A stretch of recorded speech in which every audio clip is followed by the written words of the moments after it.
Hello and welcome, clowns and criminals. We are back once again to Titanium Court. As always, I'm going to be joined by Jade the Kobold. Hi. Hi! So, let's see. To summarize last time, we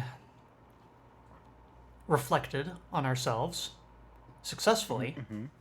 unlocked some kind of shortcut that we haven't investigated fully. Let's see. We received a handwritten note in a folded envelope from Puck Goodfellow that had instructions on how to best support, or was it?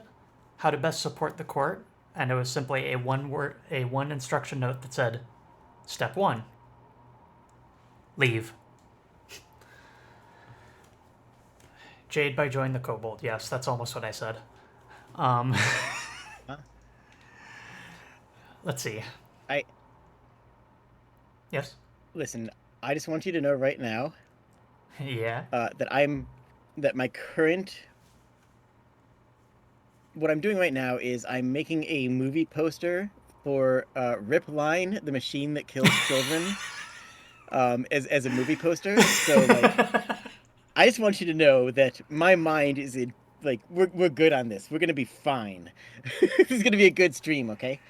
You're 5 miles away right now. I am I am 5 miles away and absolutely right here. So let's jump into it. Hell yes. That's how. That's how you know that we both have stairs in our house. Anyway. Yeah. Well,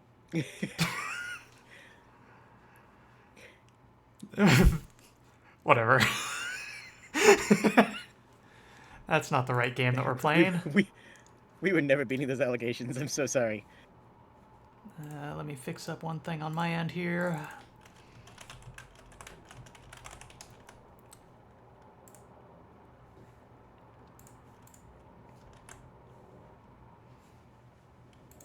I resided on the forums, and the only thing I got was just being transgender.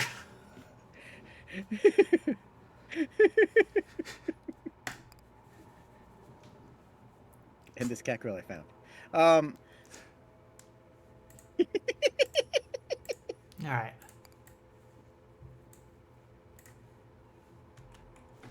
As per breakfast, usual. breakfast. At breakfast, your scholars pepper you with more questions about mortal magic. Right. So if I understand, the ring has to go on a specific finger for the spell to work. Well, if by spell she means communicating your marital status at a Mm-hmm. glance, then yes, the ring finger on the left hand is used for that. Mm-hmm. And the ring itself, it has to be diamond or gold. Actually, no. Despite what jewelry companies might want you to believe, it can be made of cheaper materials. Alas, if only I knew of the spell when Goodfellow and I were still on intimate terms. Perhaps my present heartbreak could have been avoided. I Actually, choose to believe that Puck is like sitting right next to him. This heartbreak could be avoided. Puck, Puck could be any one of us, truly. Truly. Actually, you had a chance to ask Puck about that. Hop immediately sits Mm-hmm. up. And? Well, he said that Hop was mistaken and that he and Hop have actually never dated. You deem it unnecessary to include the part where Puck said that he can't even stand the guy. Oh, well, that makes sense. I never did see the two of you together. But well, we shared so many nights. Laughing, drinking, testing love potions, drinking. Okay, I admit my memory is a bit fuzzy on the specifics, but that's part of my deal. I don't remember details. But still, to know a love that never was. Wait. If it never was, perhaps it still could be. Hoping to quickly dissuade him from this notion, you suggest that Puck may not be emotionally available at this present moment. Is there not anyone else in the court who catches his eye? Skip readies her notebook. Yeah. Who's your type? Who's your type? Uh, Uh, rude. Mean. Okay. Mean to me specifically. Okay, okay, noting that. That's it. I'm not a picky man. Well, Well, I have great news and terrible news.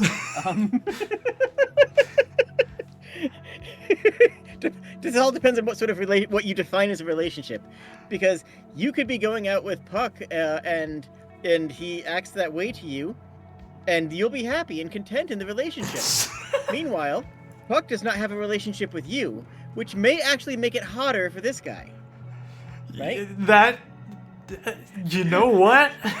You might be onto something here. I really hope not.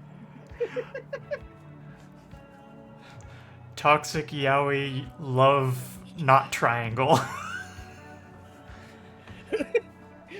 Well, Okay, but love vector actually sounds way too cool for it to be I was thinking love line, and that doesn't sound. Well, no, it's a line, but it's only one. It's only going in one direction, so it's a vector. Shoot. Right? Or array. Love Ray. Now, Love Ray. now this just sounds like 80s bands. Honestly, I want to listen to. We need to crank some Love Ray. Yeah. Conley contributes love acute angle. Well, no one, apart from Puck, immediately comes to mind, but you'll keep an eye out. Much appreciated. Angle. As a result of eating brekkie, you get a small bonus. You get 10 wood. Did you know Yes. that breakfast was not common until Graham and Kellogg, yes, those two, the graham cracker guy and the Kellogg dude, encouraged people to eat enough fiber that they would poop 6 times a day, and that's why they've enforced the idea that breakfast is the most important meal and served high fiber grains, and that's the entirely reason that we have a cereal aisle. Whoa. It's true. Kind of messed up. I mean, I do like grain. Dare you look in the mirror once again? Or, Absolutely not. the mirror can take you to the evening just past victory if you so choose. We can skip straight to nighttime now. Nah. We have to do the We have to go to war. yeah. We have to go to war. We have a new job.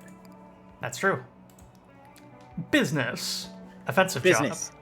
Receive money solely through trade. Fear not, a market is always within reach. Oh, neat. In addition, we have farmer, working fairy, gathers food from fields, and angler, working fairy, using ancient magic, transforms water into food? How does that work?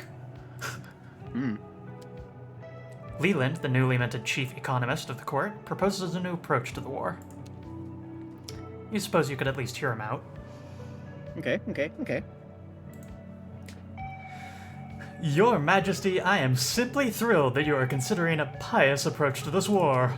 As a newly ordained priest of Market, market, allow me to be your guide through the transcendental world of business. Ugh, never doing that again.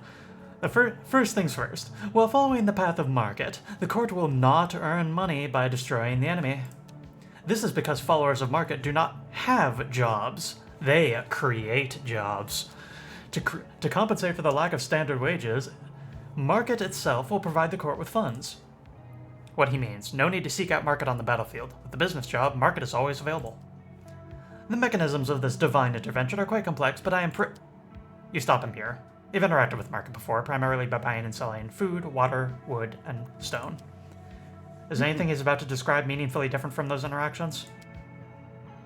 Technically no, but you must understand that is merely a vast simplification of the glory that is market. Then you'll listen to his detailed explanations at a later date. For now, you'd like to get started on the war. Very well, Your Majesty, I will remain on hand to offer advice. You're sure he will.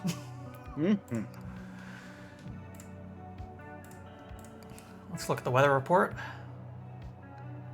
We've got a stump, we've got a storage unit, We've got a barn? I don't think I've... This game keeps surprising me. I have never seen this. Really? Yes, I have never seen a barn. Shoe. Real estate office, the glass house, and the pareidolia pumpkin, and at last but not least, the Leviathan. Leviathan. Sounds easy. After breakfast, the court goes to war. Thermostat. I don't like the business. Let's go comfy 3. All right. We have many options here. With her calculator returned to her, Robin can give you a detailed analysis of the battlefield. Useful strategy info. Decrease enemy precipitation by 25%. Increase the market transaction limit by 5. Ooh, that's a good one. That's a good one. That's really good. Yep. Receive a workshop that follows you from battle to battle. Decrease shop prices by 25%. Market transaction. Yeah. All right. And we have 2 more. Start with the ability to produce lumberjacks. Oh, yeah. Receive a small mirror that follows you from battle to battle. Or... Lumberjack. Lumberjack. Lumberjacks are another harvester, and they're defensive, and that's the only thing we can have that'll increase They're not the connection to defensive. defend itself. That's... What? You are thinking of the one that's holding a shield. Remember those? Yeah. Okay. They're very similar, but they are different units, and these ones just are a working fairy like the others. Oh. Extra 10 water or basic income. Oh, yes. Yes, Moo. Yeah? We get to make them liars. They said we only get money through market. And by choosing basic income, we are forcing them into being a liar. You have gained a basic income. Max comfort. Wow, nothing with that. Okay, jeez.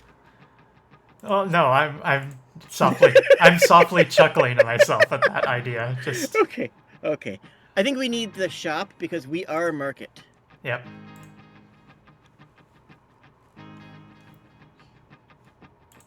And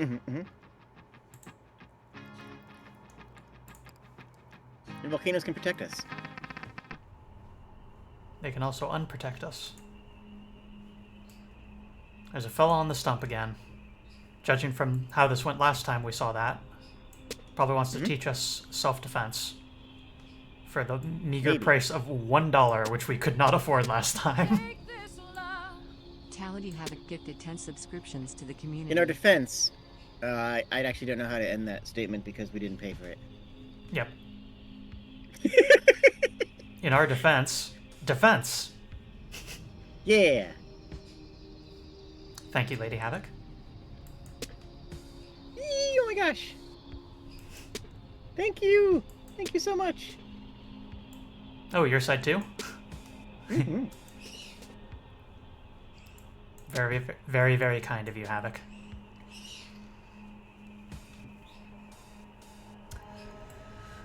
I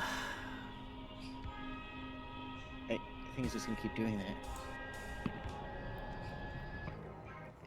Okay. Defensive knights, so that's not going to be a problem. Although they might shank any farmers that we send out. That's fine. Yeah. Ah. You have the option of purchasing some lessons in self-defense. Pay $1 for a lesson on self-defense. You suppose $1 isn't that much. You could spare it merely to satiate your own curiosity. You and your retinue? Okay. Retinue. Gather around the stump, dollar in hand. Step right up. We'll start in a moment. As it happens, you aren't the only student present for today's lesson.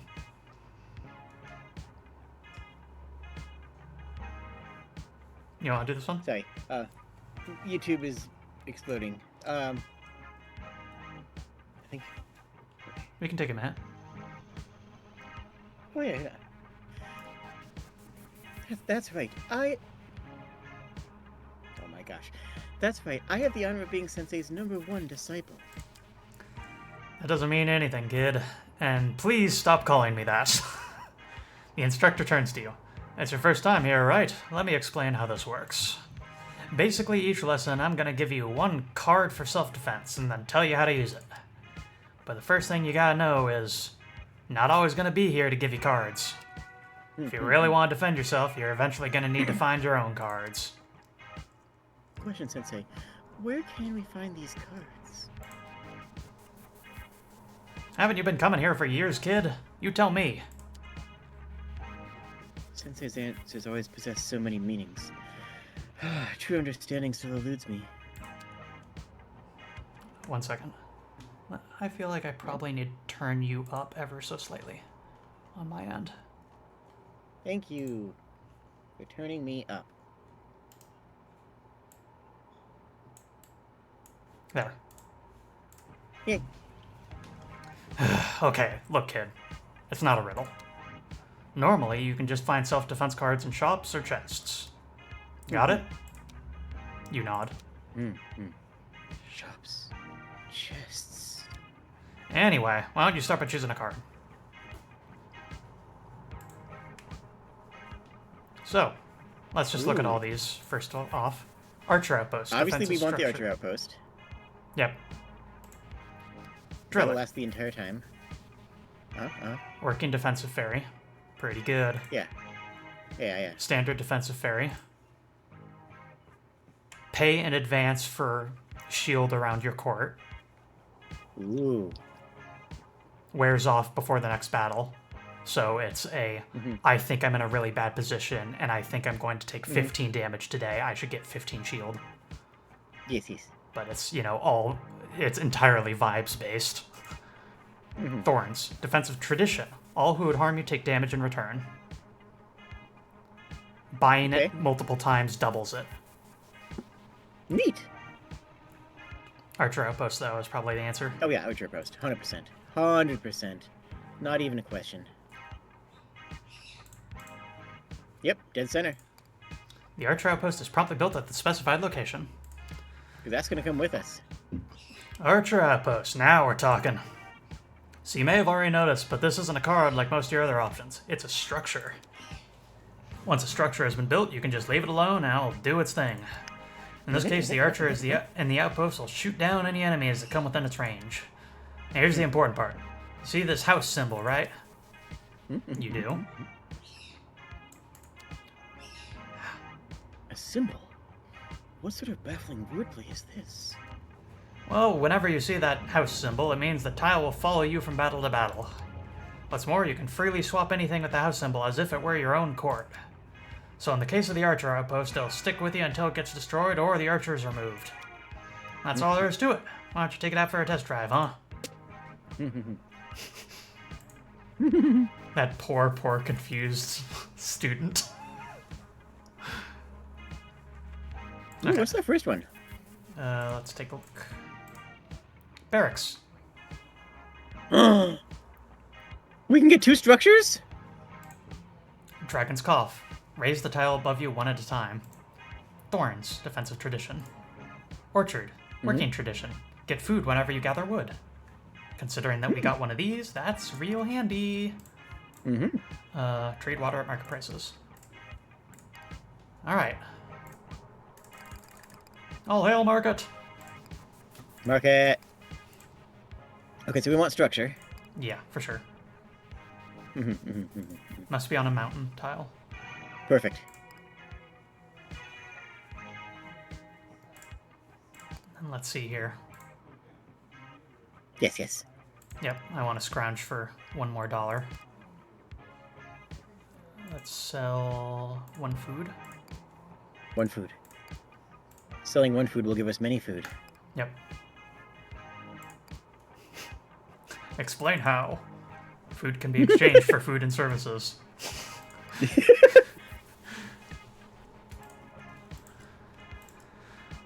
Okay, now we just need so many people to be, $1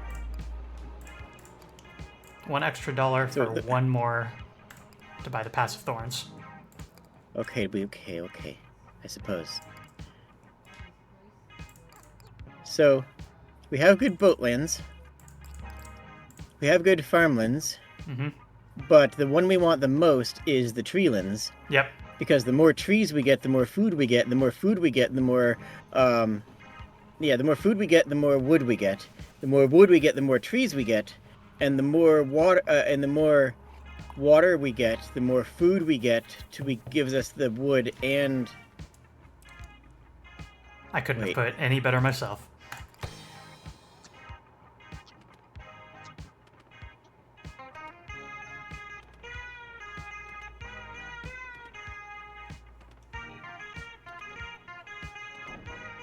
Folks on my side, audio balance seem fine.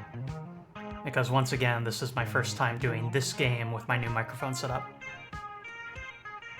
Folks on my side, deal with it. I'm sorry. Please tell me if there's anything wrong. Please. I...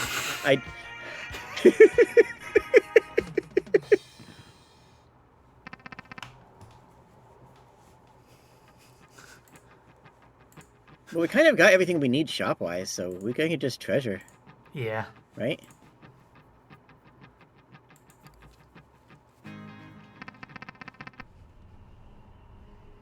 Look at our entourage!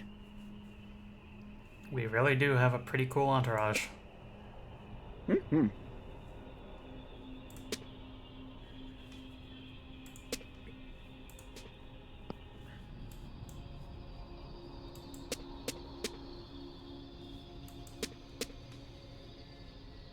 Alright, we got a safe, we got a treasure. Save. Treasure. What? No! No! No! Oh. No, what did you do? What? Ooh. That was a treasure. Never go back. Huh? People make bad decisions when they're flustered.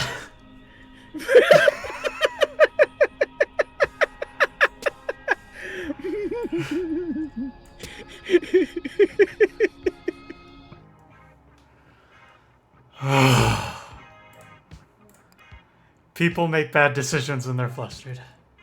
Impossible. I've only ever made good decisions.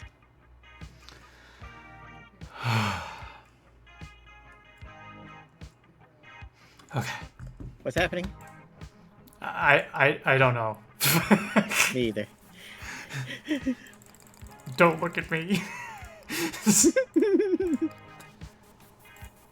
Philosopher's Stone. Blood and the money. Ignore shields. I mean, that We don't need money. kind of seems like... But, okay. We really don't. No, but we could use the blood. It does the opposite. We lose blood to gain money. Yes. But it's market. You have to spend money to make money. We have to use blood to get more blood. I think you're technically right, which is That's irritating. one of the tenets of market.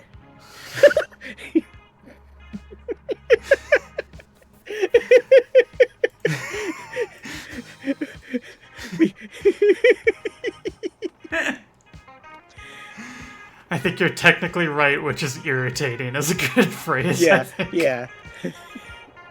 Story of my life.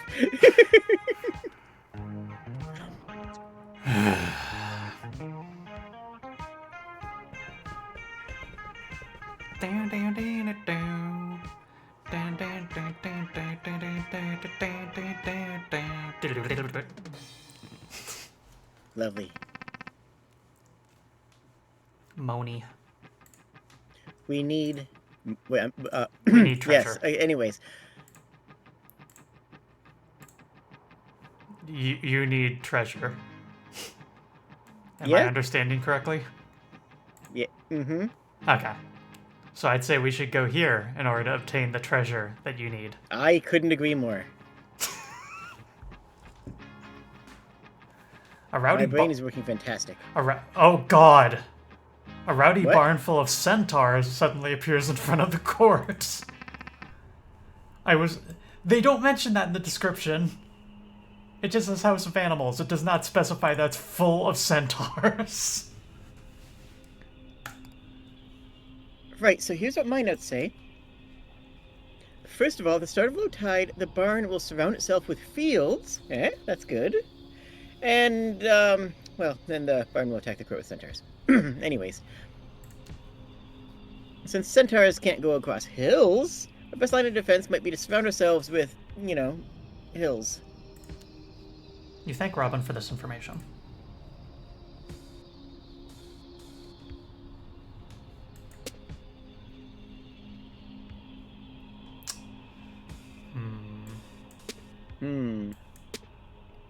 That's a lot of centaurs. That's a lot of centaurs. We are now safe. We are? Oh, yay. Oh, yay. Now move the archers so they can shoot the centaurs. I actually want to move this one a little bit closer to better punch out the... Oh, okay. The...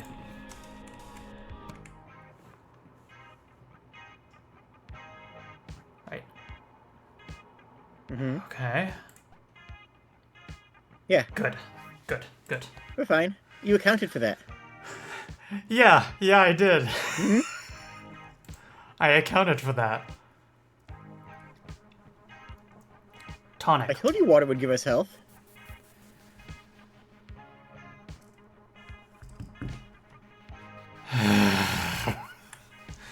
Local broadcast. Absorb surrounding water to recover health.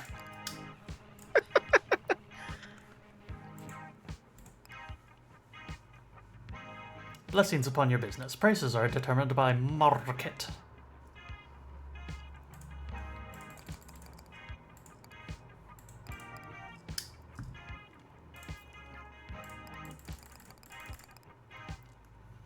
We're rich.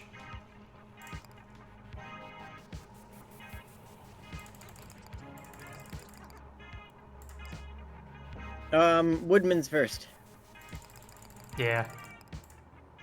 You're right. I'm always right.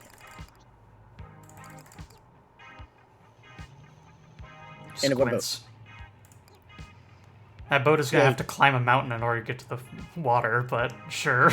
I believe in them. It's a corner. It's gonna be easy.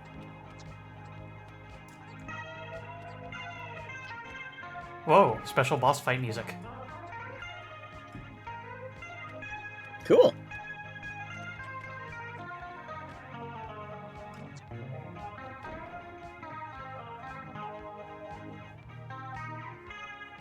Mr. Yay, Boat is doing a we're great getting job. So, right? I thought he was just gonna go northeast one tile. Have you... Jade, I have a question for you. This is a Yes, question I do not know the answer to, because with the life that you've lived, maybe this is true regardless. But have you ever Okay. tried to bring a boat up a hill? Yes. Alright, fair enough. Canoes count. Canoes and kayaks both count. So yes and yes. Alright. Twice. What? What was the build-up for? Is that not common? In that case, I would like to say, yes, you are free to say that it is a skill issue on the part of that fairy. I shall. Besides,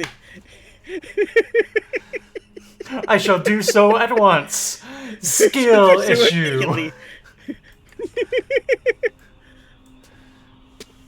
Without a moment's hesitation, I shall report skill issue, skill issue, skill issue, skill issue. As the great Aristophanes once said, get good. Aristophanes. I have no idea. Look. You're mistaking me for somebody who has a plan when they open their mouth. That's gonna go in contextion, isn't it? Oh my god. Yeah. I'm not gonna. I wasn't it's gonna comment. fine. I wasn't gonna comment.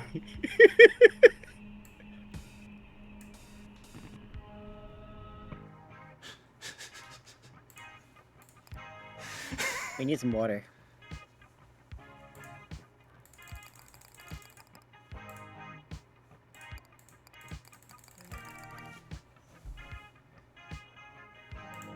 Because we're in a heavily forested area, wood is super cheap. Mm-hmm. Goods and services. What do we got? Offensive spell. Enemies become friends. Uses water. Knight. Archer Knight. Ooh. Dragon's Cough. Stone at market I think prices. we can get... Okay, so hear me out. Yes. What if we get the Durgankoof? Yeah. Raise means obliterate, right? Well, we can find out.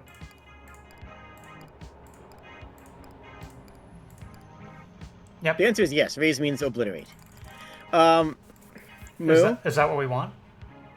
I know what we're doing. I know how we're dealing with the Leviathan. That would require the Leviathan to be directly above us, which might be a tall order, but also might be doable. Also might be... Yeah, and we have 10 charges of this, so like... Generic assets at the Temple of Market. In addition, I have a long con game plan here. Cool. I just bought the property office. So now that's ours and will come along with us. Oh no! The power of real estate and the power of market combined? Oh yeah.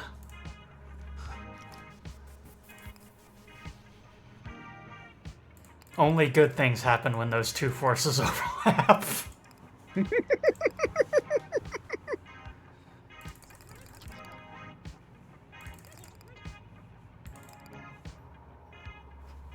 Shrug. This, I guess. Mm-hmm. One boat, one boat, one boat. One boat. Thank you.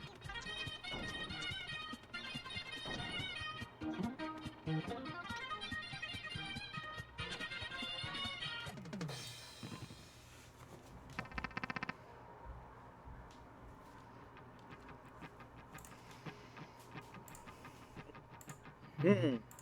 Mm. Wormholes are good, right? We need to match 3 wormholes, right? I mean, I don't know that that does anything. We haven't done it, therefore we have to. You know, I don't disagree with you. I am actually with you completely on that one.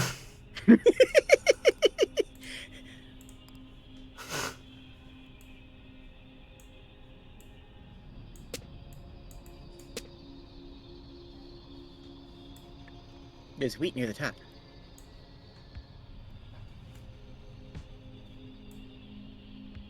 Yeah, I was gonna say the 4 wheat, but sure. If we do the stone up top, we might be able to get... Yeah, do that. There's 3 vertical stone there, to the right. Because that's the most likely place for a wormhole to fall into, you know what I mean? You know what I mean? You know what I mean? Alas. Aww. Alas. Alack. Whatever, we can dragon breath the tile above us. That's right.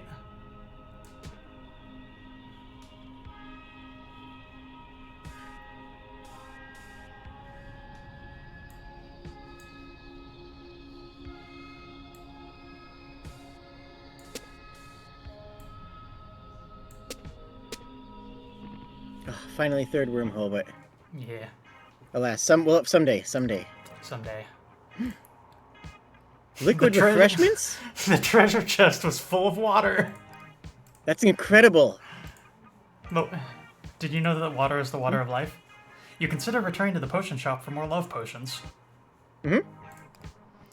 With the glass house on the battlefield once again, you consider purchasing additional love potions. Your justification for doing so is as follows. First, you were unable to return home when you recently brought the court to victory. According to what the salesman told you, this implies that you have yet to undergo enough change as a person.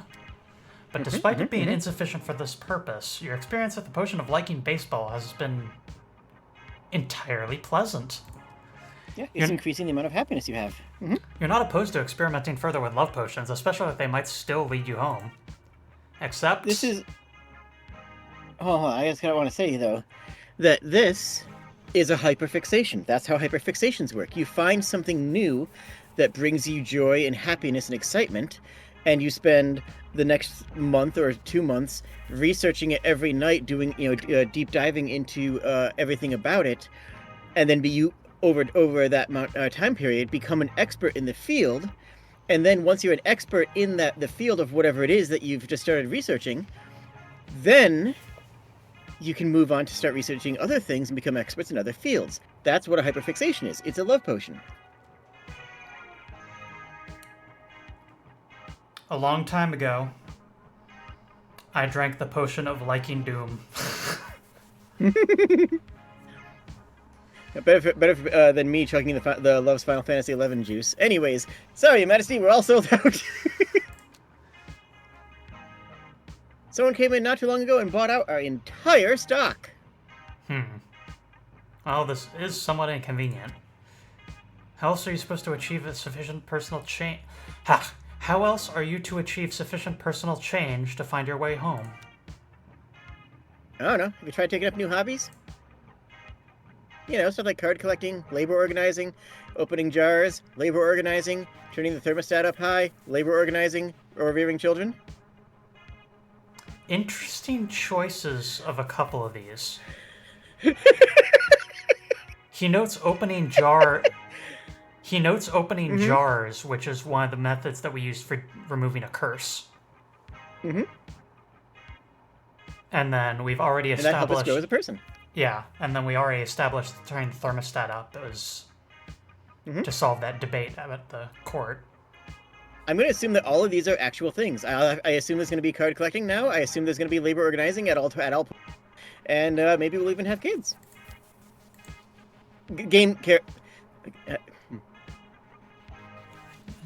Jade.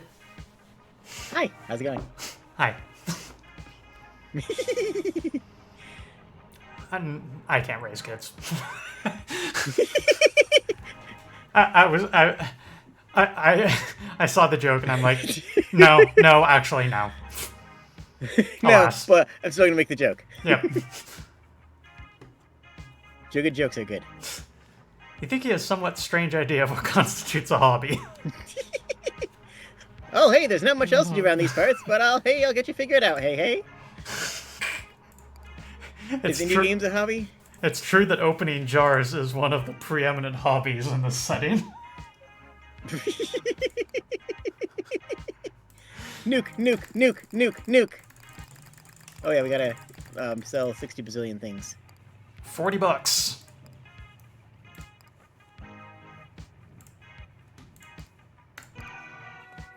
Kaboom! So that's gonna happen at the very start. Yep.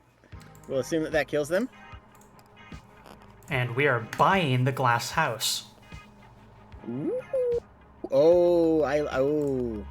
And then we're using the glass house to use the potion to teleport. Oh, we can only move ourselves. Damn. Oh. I was hoping I could teleport the glass house toward us in order to give it safety. We could teleport in between the glass house. Or if we teleport there, then it'll only die to other things. There we go. I used a potion of flood assurance to isolate them. Perfect. And then I actually want to do that even more carefully. So I'm going to flood assurance this mountain. There. Okay. Now those folks will have to go all the way up and around. Just all the way like that. Which means that they'll go on a long adventure through the fields, visiting separate nations, trekking over hill and dale and through the forest, before following the river south and to a new land of hope and promise, where they will live their new lives, long forgotten their ideas of offense and revenge, and instead settling down in a prosperous land to join us. Yeah, and then that's when we shoot them with the archer unit. Yeah, that's when we shoot them.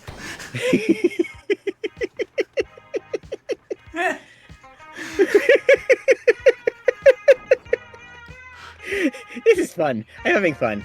Streaming with you is a fucking blast.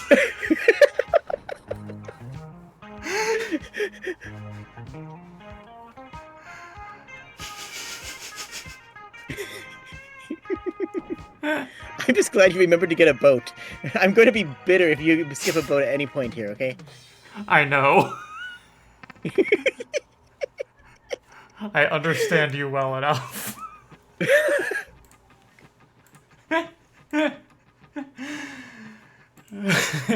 Rare chests. Rare chest.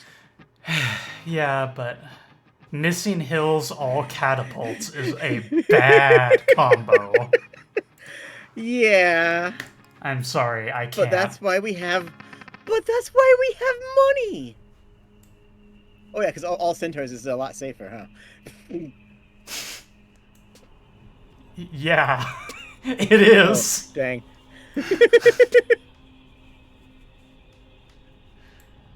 Pumpkin. Mm-hmm. That was there in our first run. Yee. Yee, as it were.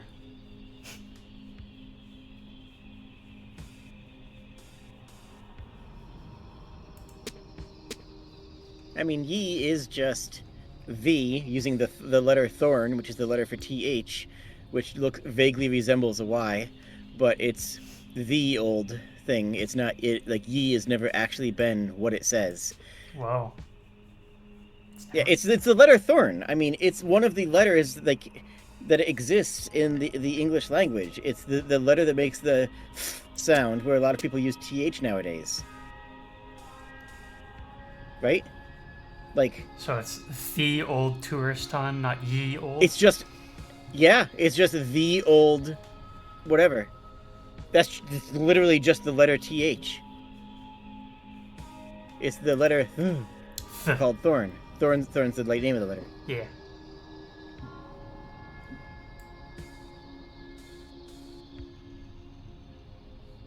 Anyway, that's a way that people out themselves as fake English fans.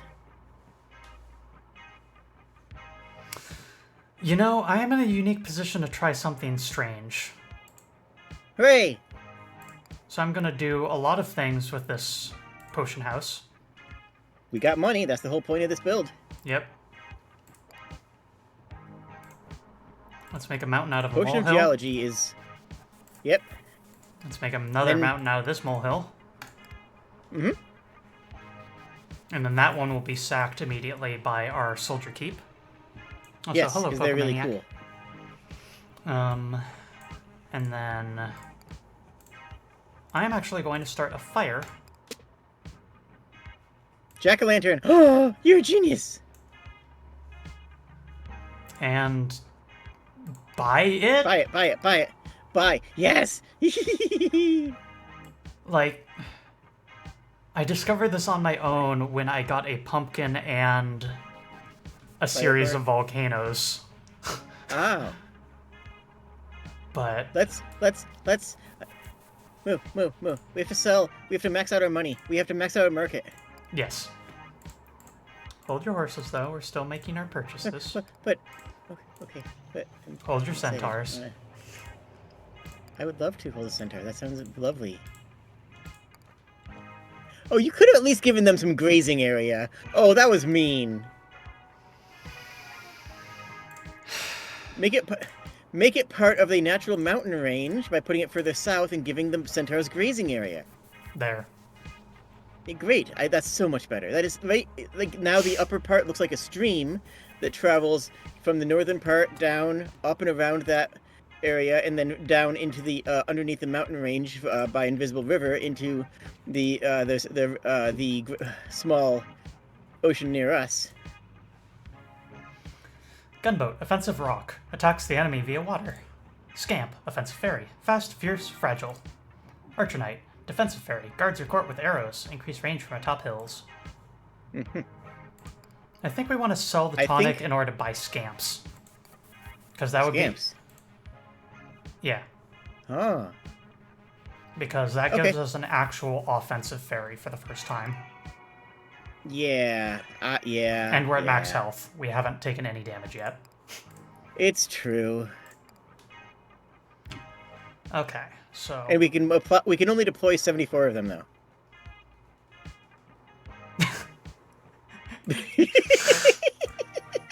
That's true.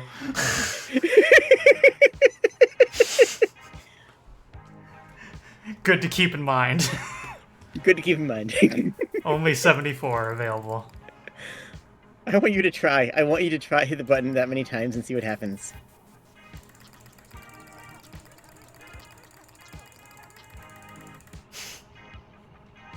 Oh, it just reds out?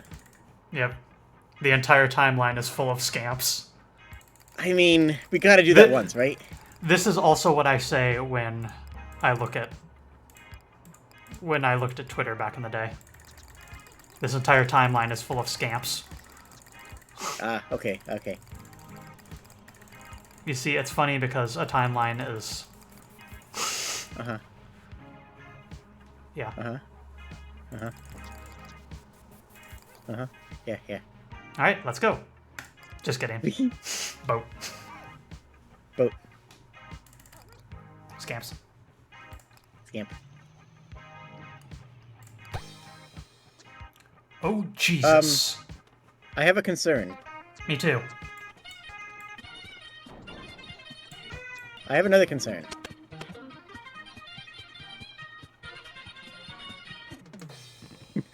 The boat! The boat dig! I didn't die!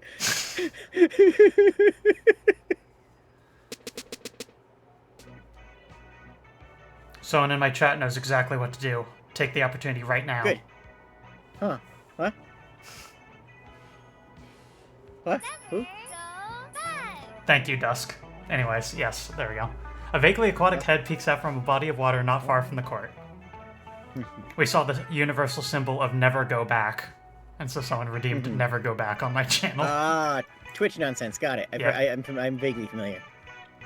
Your Majesty, I have reason to believe that we are looking at a rare beast known as a Leviathan. Correction, I believe you mean a kraken, dear Robin. Look, it's clearly a squid, not a snake. As loath as you are to agree, it's true that kraken is probably the more appropriate term. No, it's in the book. There's a photo and everything. Robin presents an old academic text on various monsters. There is indeed a photograph of the squid beast under a subheading labeled Leviathan. Yep, that's correct. As you flip through the pages, you determine that the authors use the term Leviathan as a kind of subclassification of monster. Yes, a Leviathan is like the family name, if you will. Like, you know, if you think of like now it's really set in structure with like genus and Class. whatever. Yeah. Yeah, which, I mean, I'm opposed to dividing things into classes personally, just like on a couple levels. Yeah. Yeah, I hate school too. Then, like, you got like a phylum. Who has ever used a phylum? Who has ever said the word phylum and not gotten their head stuck into a toilet? Please tell me, because I want to stick their head into a toilet. Okay. Give him the old swirly. If it's a monster in the water, it's a Leviathan. Easy as, folks. It's just that easy.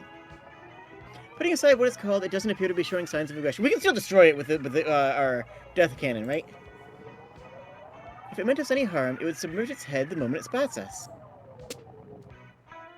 Like that. Like that? Yes, like that. Just like that. Achieve victory over the Leviathan. We have a hospital anywhere? Yes, we do. We suddenly need one.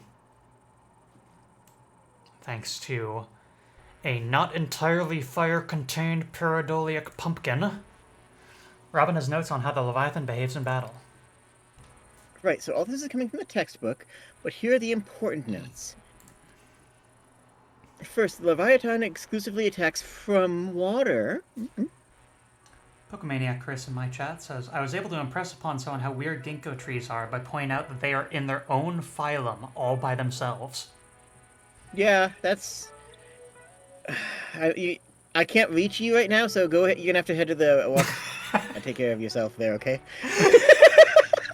I'm sorry. I don't mean to insult your chat. I'm sorry.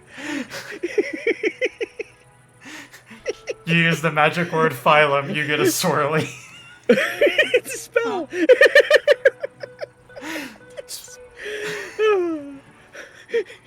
Pokemaniac Chris, I hereby absolve you from needing to swirly yourself. Specifically, it will strike any threat to the left or right of any water tile. Pokemaniac, you don't... Pokemaniac! No! No, I told you you're safe! Vitality Havoc You're just doing it for the love of the game now. subscriptions to the community. Oh, phew. Oh god, I reached you in time. Its strikes are strong enough to decimate our units, but it cannot attack anything that is above or below water. Okay, yeah. Why that not? makes sense. Whatever. But it can't go above the water, and it can't go below the water. Yep. So we have to make sure that it's above us, so that we can obliterate it. Yep. Or, alternately, we destroy every water tile on the map. Right now, that is a doable task. Oh if you my look at it, we have God. 1, 2, 3 horizontal, and then that one that drops down, we can move to the right to take care of those two, and then up on the upper right, you have 3 more there. No, We can- I was thinking that's more water tiles will come in, but that is still Maybe. doable because we have the Mountain Out of Molehills spell.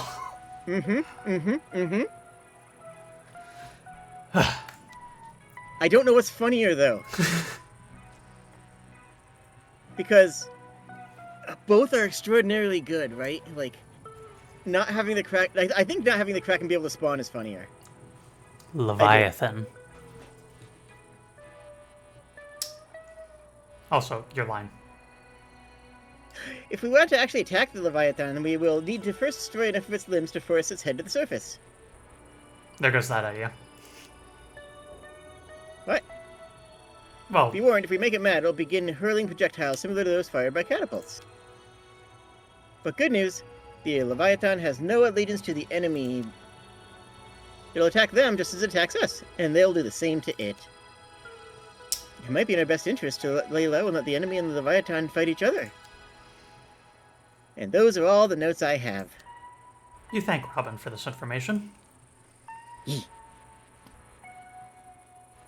Yee. So... Oh!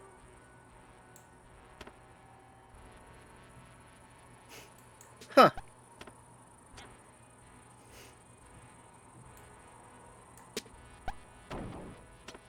I still like the idea of blowing it up. But I don't think we can do that now.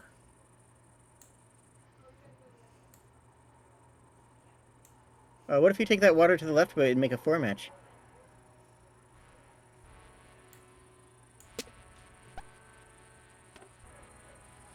Did that help?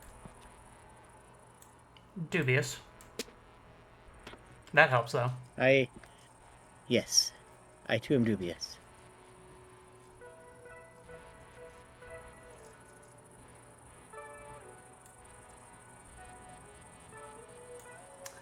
Okay.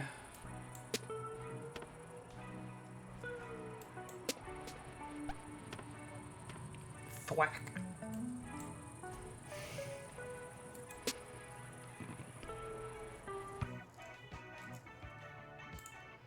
Medical establishment.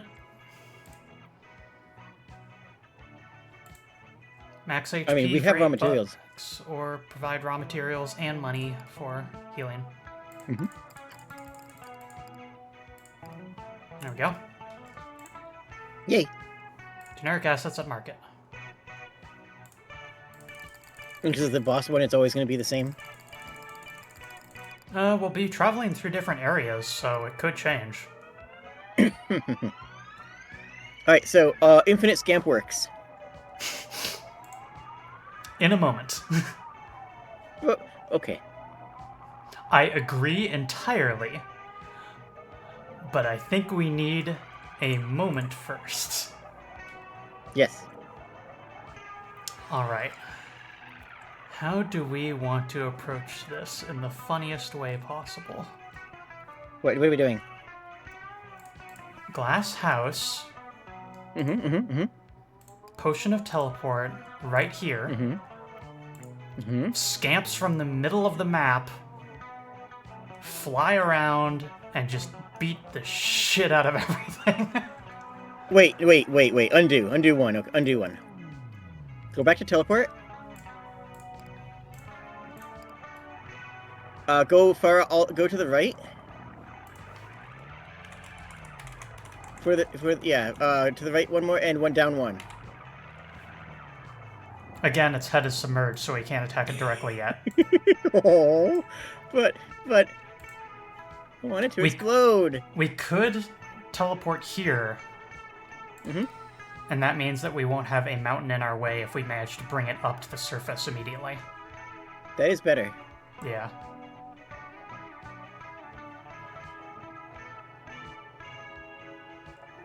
Okay, what else do we want? So many scamps. Is there any other spells that would benefit us a lot here? Wait. I don't want to set things on fire. Hear me out. No. Hear me out. What? Buy the Kraken.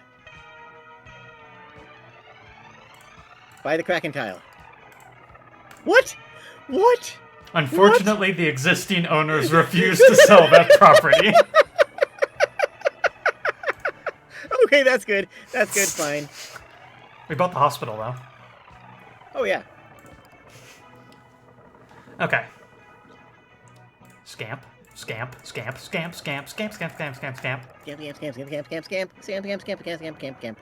More. Wood carver. What?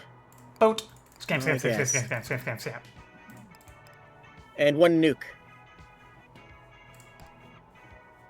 Hooray! Commence battle. Oh, yeah. You know, I can't help but notice. I can't help but notice that as well. I have terrible news.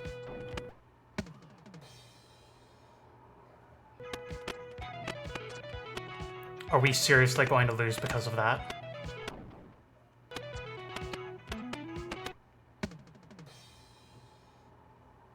I swear to God.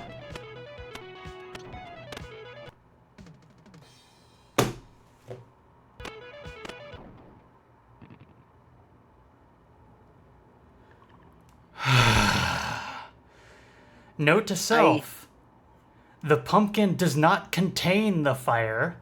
The pumpkin is incredibly flammable. Pumpkin is the fire. Oh my God. Yeah, same. You sit for a time on the side of your bed, trying to will away a headache before the day's work begins. Shower. You turn on the water and wait for the heat before stepping in. The shower only has 3 match things, which increases the chance drastically. Or 4 things that would increase the chance of having them match on drop of extremely high. Matching on drop is called a cascade. So you're sitting under. So you are sitting in the shower with under the cascade of. Under a cascade of water. Under a cascade of water. Today you think about I just want to movement. make. Hi. Yeah. Specifically, think about how the cord is able to move freely during high tide without making any matches. At first, you thought this merely a useful trick to keep in mind when no matches are available. But now you recognize it as a powerful tool in your strategic arsenal. Yeah, we have an arsenal. By moving the cord directly at key moments, it's much easier to achieve an advantageous position than if you just relied on matches. Additionally, once the cord is in an advantageous position, you can just move it back and forth a few times, thus proceeding to low tide. Go ahead. It's just good camping advice. You should have them with you but you can't just rely on matches. You'll try to keep these maneuvers in mind, although you found they can be pretty easy to forget when you're distracted by matches. As loath as you are to leave, Really? Sorry. As loath as you are to leave, you think you've spent enough time in the shower. Do we do the salty warp?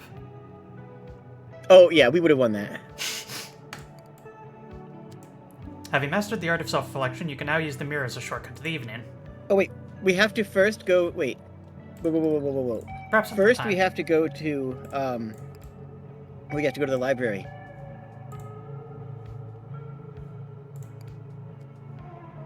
Look here, I do believe the artist has pulled a fast one on us. Oh, how so? Look closely. They have neglected to paint their subjects' athletic shorts. You are correct. How strange.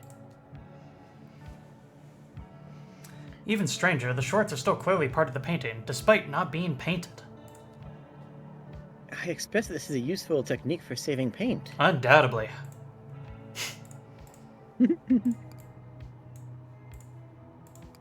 Grab some brekkie. As you arrive at breakfast, you are a bit perplexed to find the dining hall so empty. But just as you sit down to eat, a whole company of your courtiers suddenly emerge, bearing cake and yelling, "Surprise!" Yay! You are suitably surprised, especially since you didn't think it was your birthday. In fact, you are fairly certain today is not your birthday, but you cannot be completely certain given the odd passage of time within the court. No. You have received a cake, therefore It is your birthday. No matter. Yes. Your courtiers named today Queen's Day and have prepared a feast for you.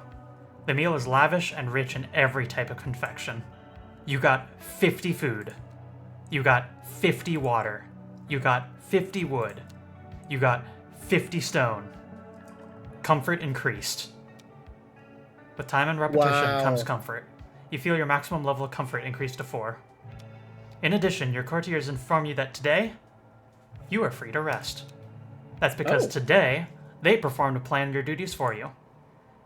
Yay! Her Majesty is so busy with the war every day. If nothing else, she should have the day off for Queen's Day. That's right. Leave the war to us, Your Majesty. Feel free to kick back. You don't offer any protests, but hearing this makes you a little bit nervous. If they insist on taking command of the war, well, you have a pretty good idea of how that'll turn out. Fantastic. And you were right! Okay. You awake in your office as if you had just completed a brief nap. You suppose brief is also a fair description of the war that the court just participated in. You know, maybe you could get back to work right away. You remain a little bit restless after the quick excursion. You're not sure if you're in the mood to socialize with your courtiers today. They do tend to go on and on. You're pretty certain that you won't miss anything if you just return to war immediately. Look out the window? Yeah, but there's things that are flagged new, so obviously that was a, Yeah. A rehearsal of some sort is proceeding near the gates. Fancy. Yo! Ooh. Neat! Neat! You receive petitions from members of the court. Ah, now the proper work of queening. Let's go. Although there are many expectations of the Queen of the Court, there are very few certainties. While none of your court seem able to define the exact extent of your duties and privileges as Queen, they are happy to make requests of you. Seeking to order the chaos, you agree to hear their petitions, but only during a designated hour near the start of the day. First in line, a young woman. I would like to have it every 5th day following the week start to feature a feast of great indulgence. Eh? Having previously conferred with the court's chefs, you confirm that, yes, Friday will be pizza day. Hooray. Next, the cat. Meow. My bowl is empty, and yet I remain unsatiated. I believe this to be the work of a cruel sorcerer. Meow. Great Queen, I would have you raise a host, post a considerable bounty, call upon the finest warriors in the land. Meow. Please consider no cost too burdensome as you work to ensure that my dinner is restored to me. Dinner! You shake the cat's food bowl so the piles of kibble that are stuck to the side collapse to the center. The cat immediately begins eating as you motion the line forward. Flawless. Next, your scholars, Hop and Skip, approach you simultaneously with dual petitions. 3, 2. And my petition is that you don't grant Skip hers. His petition. They look at you expectantly. Skip even pulls out a notebook. You commend them for Of course she does. You commend them for constructing a simple paradox, but remind them that you are under no obligation to grant any of their petitions. I told you that wouldn't work. On the contrary, this provides ample data on Her Majesty's capabilities. Finally, the last petitioner, a fairy dressed in soldier's garb, approaches your desk and salutes. I guess.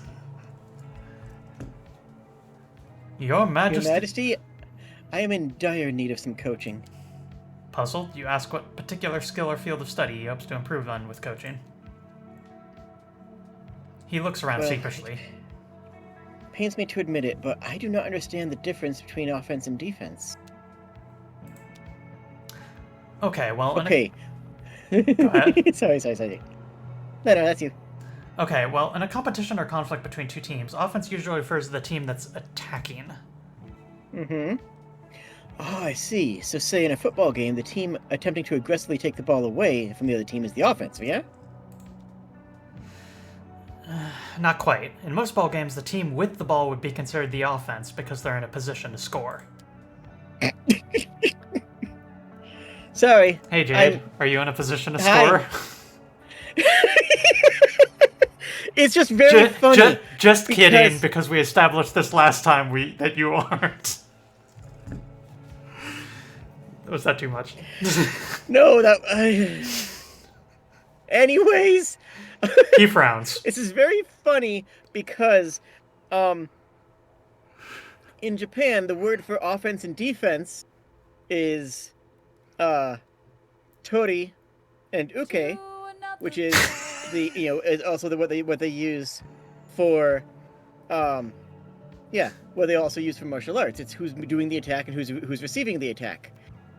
Tori is, the aggressor, and uke is the receiver. And in LGBT relationships in Japan, the terms for top and bottom, respectively, are seme and uke. Which, uke still means receiver. Or defender. Yes, but it comes from the word for receiver. So in this case, So it's very funny. If we go back a line here, go back up here. They would be the offense because they're in a position to score. This entire conversation is great with that context, even though it was don't think it was intentional, but it adds layers here that I'm enjoying. Okay. And if you want to know if your Japanese friends are horny or not, ask them what the opposite of uke is. And if they are not horny, they will say tori, because that's the sports term, offense-defense. Yeah. He frowns. Despite having to defend the ball, they're not considered defense? The terms are blurry. You can see why you might get confused. You suppose the distinction comes down to what exactly is being attacked or defended. In the case of football, it's the opposite. It's the opposing team's goal that is considered under attack when your team is on the offensive. Oh, fascinating. Then in the context of the war, what is the court defending? Well... Wait, are we attacking? Do we even have a ball? Sometimes you... Oh, my apologies, Your Majesty. I've already taken up more than my fair share of your time. I will ruminate on your considerable wisdom. He salutes again and marches away, leaving you to your own devices for the rest of the morning. Are we the baddies? Are we the baddies? Yeah, I'd like to investigate the dining hall, right? Investigate some brekkie. Small bonus. 10 stone. Guess it was stone soup. 10 stone soup. Or pickles. Pickle stones? Yes. Pickle stones. Do you not know about pickle stones? No. Okay, so. You think this is a non sequitur, but no. You see, Do we a warp? pickle stone. Do we warp, by the way? Oh, after we go to the library. We can't. Or that would be an evening thing, rather. Ah, okay. So, if you are pickling and fermenting the pickle, so, Yeah. you know, Pickle in a like, pickle. you know, sauerkraut, kimchi, things like that, you want to have pressure on top of it. Ah, rocks. Okay? And you want to have the right amount of pressure so that if there is more extra gases, it will lift up enough to self-burp and to self-vent the gases, but not so much that it's going to, push down and squish the pickles. So finding a properly weighted pickle stone actually is, or was before, engineering stuff, was a thing. It's like, okay, I'm making pickles. I need to find a good-sized pickle stone that's going to be the right weight, the right shape, and like the correct density. Like, there's a lot that goes into finding a good pickle stone. So if we had pickles for breakfast, which is a normal breakfast meal, as every trans girl knows, then we may just have collected off the pickle stones and taken the pickle stones with us. Having mastered the art of self-reflection, you can now use the mirror as a shortcut to the evening. Head to the evening. Yes. You walk into the mirror, and in doing so, slip through the cracks in the court's magic. We'll assume we won. Tour. You emerge from the mirror on the other side of the day and the court. Grab our keys from the bookend, from the bedstand. I can't use those. Keys or bedstands? Bedstands. One time when I was a kid, I fell out of a bed and I hit my eye on a bedstand and had to go to the operating room to get stitches. And when I went there, they were going to put in an IV, like a little water line, like water, so like a little prick. And they're like, okay, we're going to stick this in you. I'm like, okay, that's fine. I understand. I'm pain already. This is gonna help me. It's don't worry, it's not gonna be bad. Okay, look, lady, I am ready to go. Just shove that in there, and I've already committed to that. It's going to feel just like a bee sting. Now I have a thing with bees, you see. Oh, the worst thing they could have said. That is, in fact, the worst thing they could have said.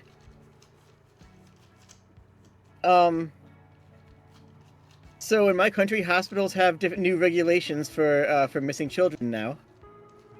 Since I was a kid. You ran? I ran and hid, and I was very good at both. Whew. Yeah, that was the wrong thing for them to say. Yep. So anyway, I can't use bedstand tables. Yeah, fair. Nervous about potentially losing them again, you pick up all the keys you've managed to retrieve this far. These keys include the key to your storage unit, the key to success, and that's it. Mm-hmm. Let's see, head for the gates. Look out from atop the walls.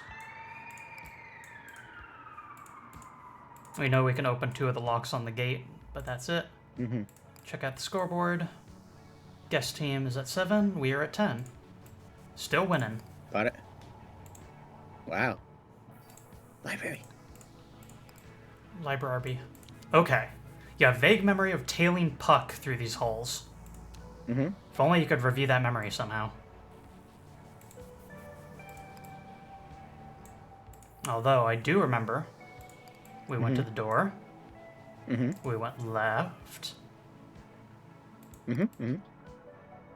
And then... Although Although if the ship moves, we should be using port and starboard. Because the entire castle does move. I think last time we tried taco because tacos. So I'm feeling down.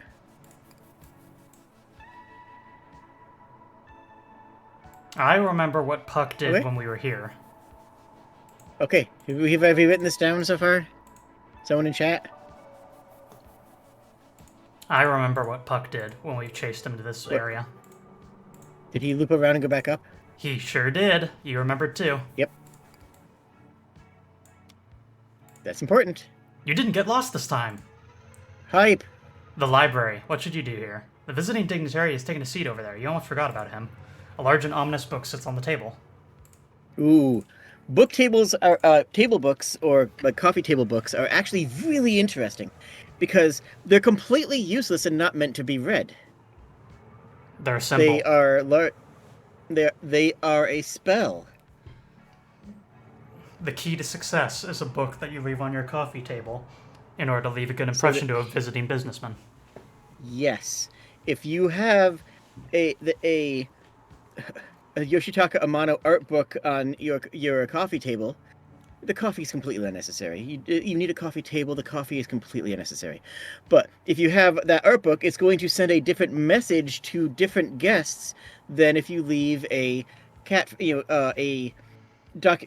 list of cats, or if you have on there Carl Sagan's Cosmos. All of these are different wards to enchant your area to present to the region of the values of the region, both to other people and yourself. It will work on yourself.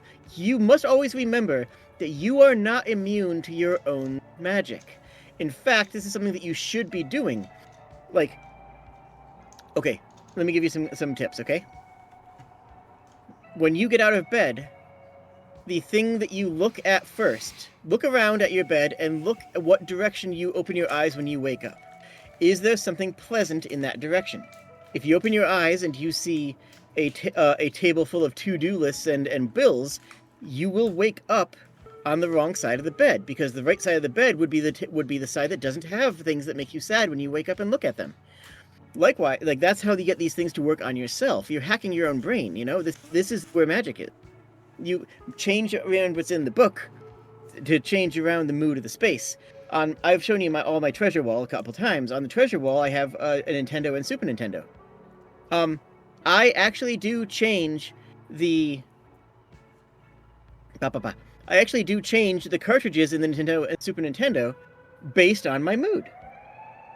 That is changed based on the mood that I want to have in the room. I don't want to say energy like, like a new age hippie person, because like that's different things than my brain works, but it is still a thing.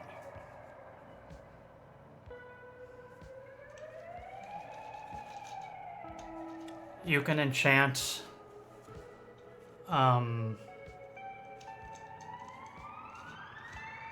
what mood does adult furry comics on the coffee table provide? Oh, wisest Jade. I'm not sure what the signal is, but I'm sure that it's very clear. A very effective and strong signal of something, that's for sure. All yes, right. Exactly. Precisely.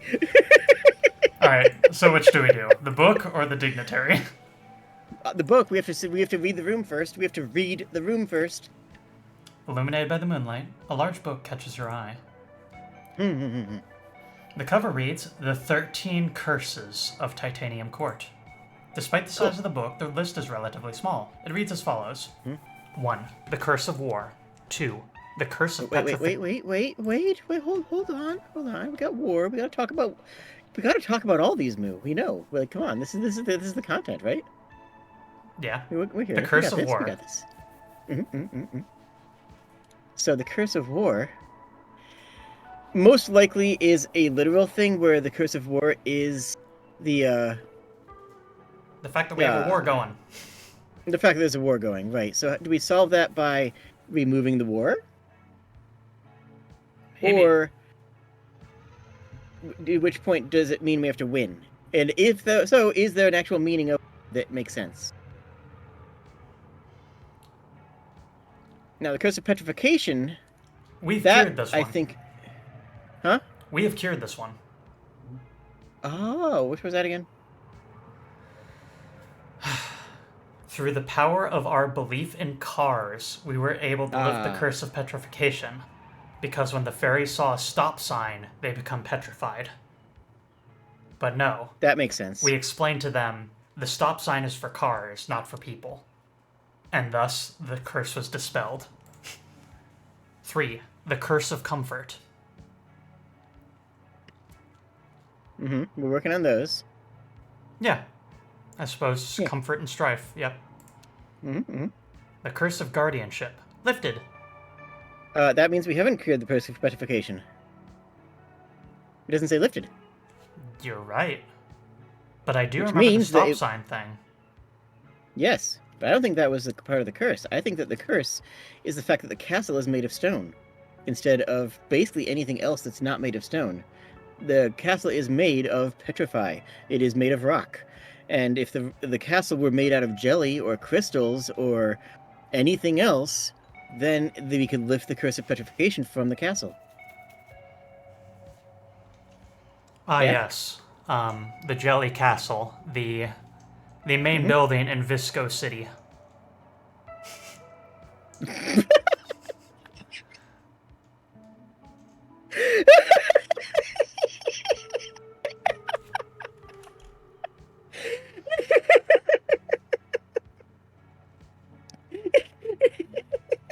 Yeah, girl. 4. The curse of guardianship lifted. This is because we delivered a football to the end zone.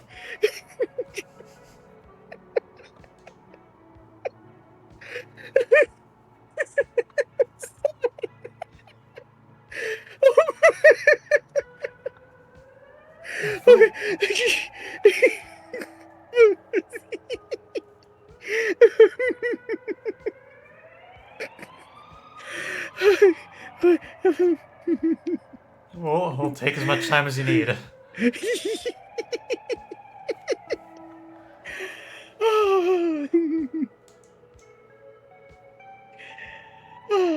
Okay, I'm okay.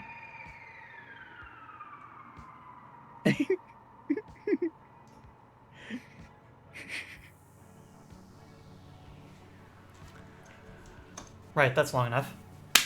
To attention. Posture. Oh, what? Oh. I don't have that. That.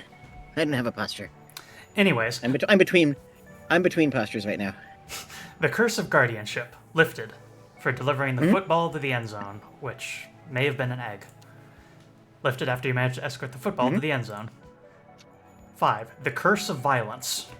Yay! Is that your full analysis of this one?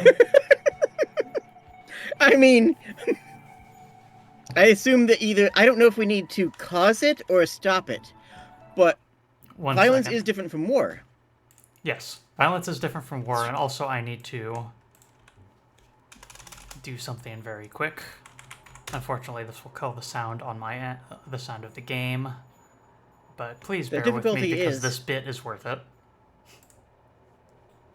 It's worth it The for thing me. is- It's not going to work for you anyway. Thing is Yes, war violent? it can be. Frequently How is. do you define violence?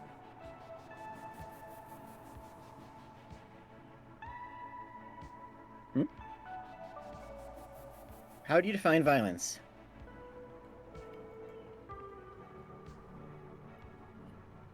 Non-consensual aggression. Then war is not violent because war, by definition, is consensual. Did you just behold a man me?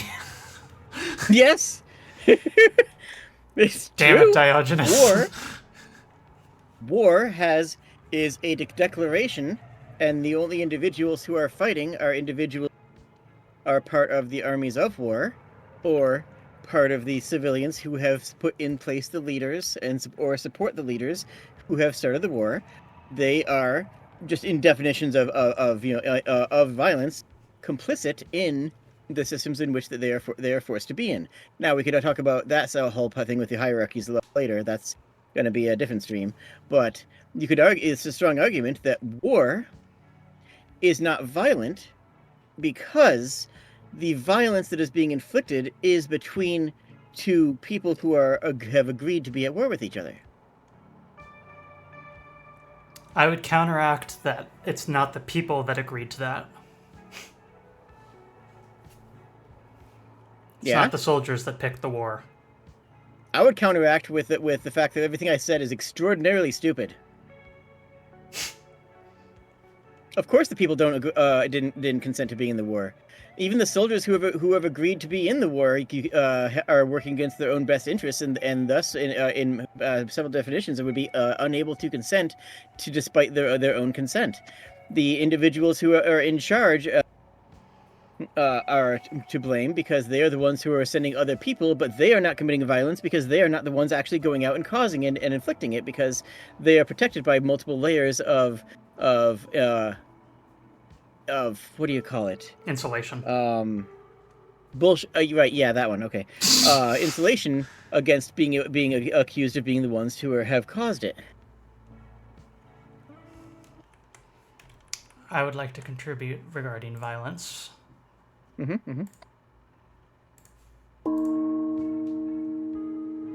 Cruelty. There we go. That appeared on my stream. I don't have a way to make that appear on your stream. 6. The Curse of Context. Oh, we need the context to know what that is. Yep. 7. The Curse of Resistance. Lifted. Lifted after you finally managed to open that jar. 8. The Curse of Employment. I assume we need to win with business for that. 9. The Curse of Losing. Lifted. Lifted after you managed to take the lead on the scoreboard. 10. The Curse of Specialization. The specialization. To be capable of only one thing in particular. And to be useless in other regards, maybe? But which is the curse? Because to be a specialist is to be the best in one field, and by spending the time to be the best in one field, you have by definition neglected your abilities in others. You have by definition neglected to maintain other levels in other fields. Perhaps So the curse of specialization could be the curse, or it could be the solution to the curse of mediocrity. Maybe the Curse of Specialization is the fact that we are queen. It's our very specific role to do the queen things, and we are very obligated into our position. And as we've well established for Queen's Day, no one else has the ability to do what we do. 11. The Curse of Innocence. I have an idea about how we might break that one. Are you free after stream? Yeah, I'm free. I'm gonna be getting pizza, but, yeah.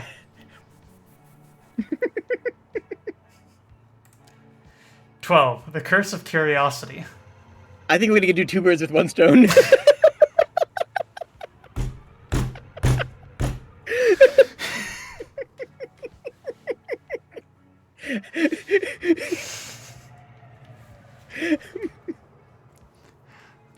Is there perhaps a number that you're trying to learn here?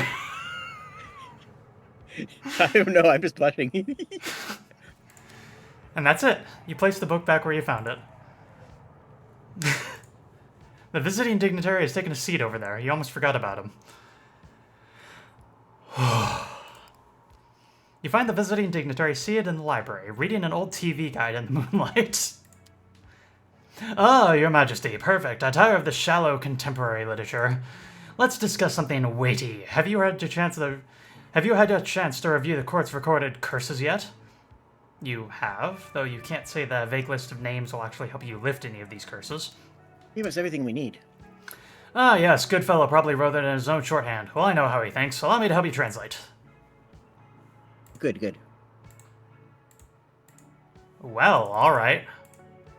I guess we can identify every single curse. Start with the one that we already know to see how accurate he is. Curse of...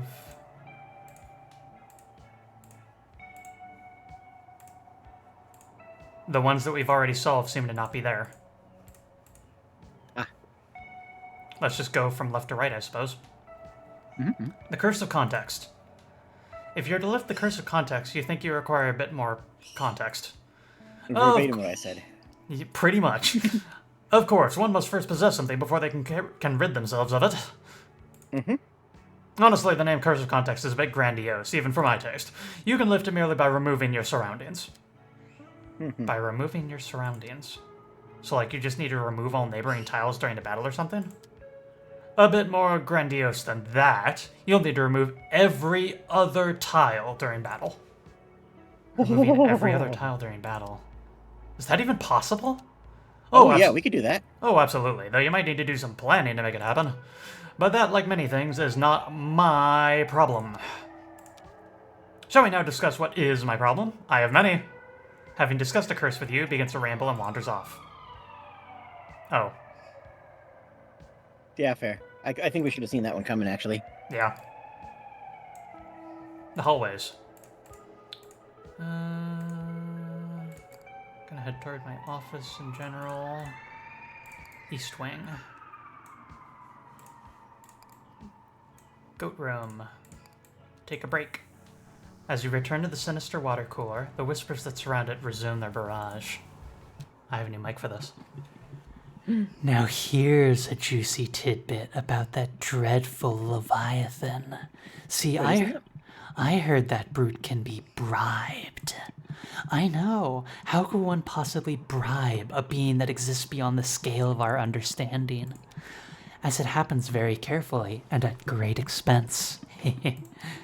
To earn its favor, specific offerings of food, wood, and stone must be made to every limb it surfaces. But before it'll accept any offerings, one must first announce their intentions by making an offering to an empty patch of water.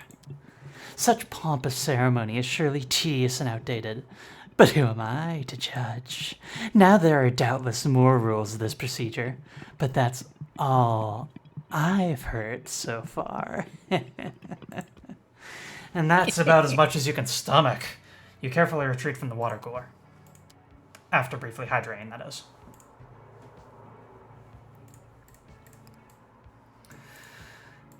Hate doing that. Have a drink at the bar. Oh, yeah? You return to the bar for another drink. I'm hoping that my viewers do not share the same antipathy I do for that. And because I don't expose my viewer count to myself while I'm streaming, don't anyone dare ever tell me. I don't know if that's if I just decimated my entire population or not. Probably not. Probably. As you sip, you spare a glance at the regular asleep at the bar. Yeah, no dice, ma'am. You need to fulfill this prophecy if you want a new one. So what did he say last time? Yeah, just something about using the light of youth to tame a dragon. I don't know what he means by that. It's a regular mystery, yeah. Well, you can guess it probably means you should fight the dragon with the fire court. Oh, yeah, sure, why not? Your guess is as good as mine.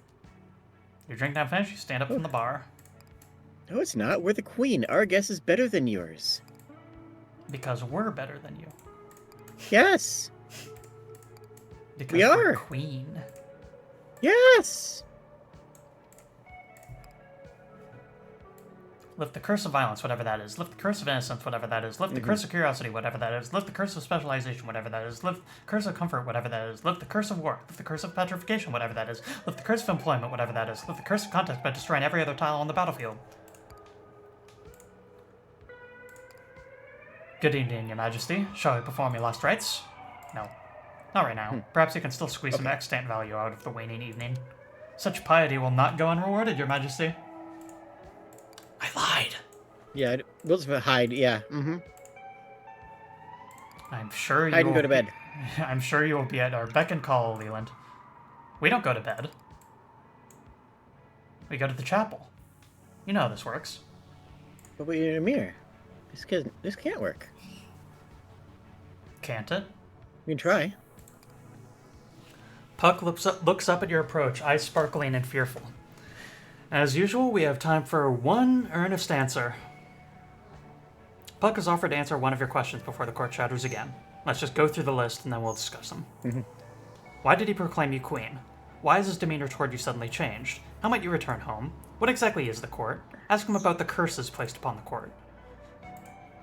Why would Hop assume the two of them were dating? Why did he insist that you not look in the mirror? Who is the other queen? You would like to know how the war started and when. Know where any of my keys are? I like the queen one. Who That is one the seems other really queen? important. Mm-hmm. Final answer? It's also very direct, which I think is good here. Final answer? Yeah.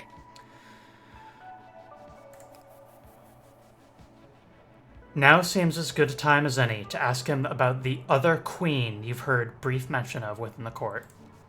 Upon hearing your question, his face immediately becomes stricken with fear and disgust. He cries out, "Please, don't ask me of her!" Okay, you think you can assume this is a sensitive subject for him. If it makes him that uncomfortable, you can ask something else. No? As if attempting to interrupt you, the court suddenly shakes violently. No. No. You've asked. And now I must answer. Darn tootin'. Who is this other queen?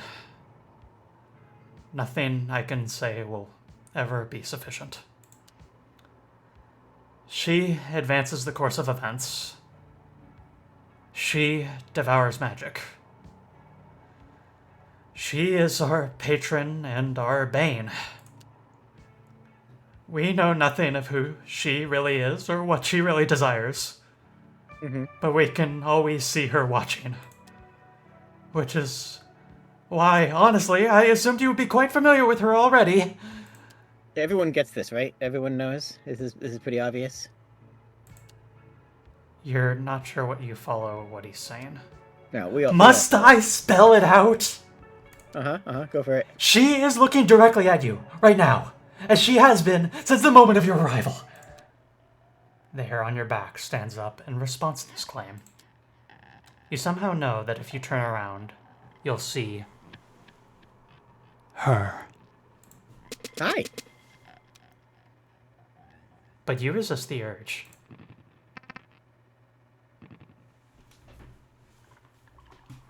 Look, it's an indie game. Okay? It has to break the fourth wall. That's just how these work.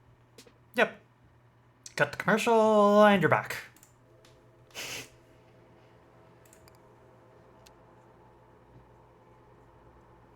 I expect that my viewers shall now refer to me as Queen Moo.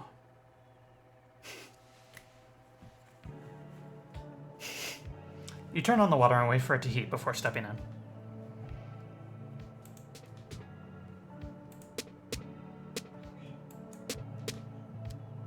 Today you're thinking about shopping. Specifically, there are two things about the shop that strike you as odd, but convenient. First, you are able to phone in and check the inventory of any shop during high tide, when those shops are otherwise closed for business.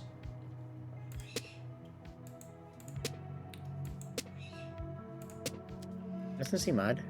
Secondly, when a shop is swallowed by the tide, it often returns to the battlefield soon after, but with a new line of products in stock. Yeah? These two facts give rise to an idea. When a shop appears during high tide, you could start by immediately checking its inventory.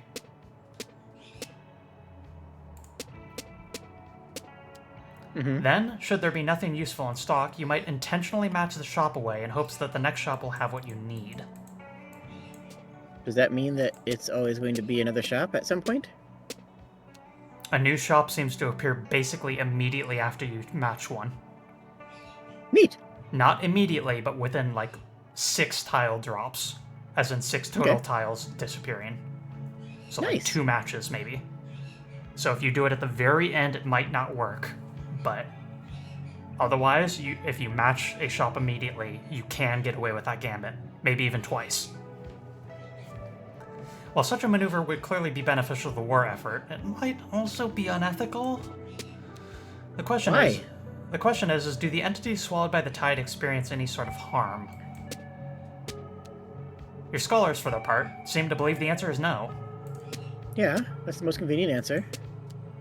The tide doesn't harm, Your Majesty. It rearranges.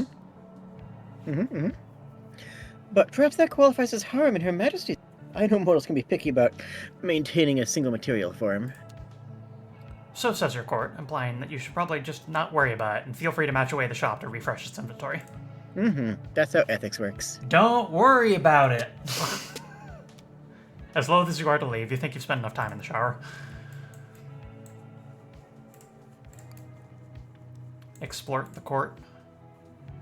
Perhaps the librarian can guide you to some information on curses. How did we end up here? With your newfound knowledge about the state of the court, namely that it suffers from numerous curses, you decide to do some research. The obvious first step is to learn as much about curses as you can, so you find yourself enlisting the help of the court's librarian. Oh, that's a bit of a tricky request, Your Majesty. We undoubtedly have many volumes on that curse subject, but the local regulations require that we keep those volumes, hidden and mysterious. Fortunately, I do know the location of one volume, so please follow me. Please follow me, Your Majesty.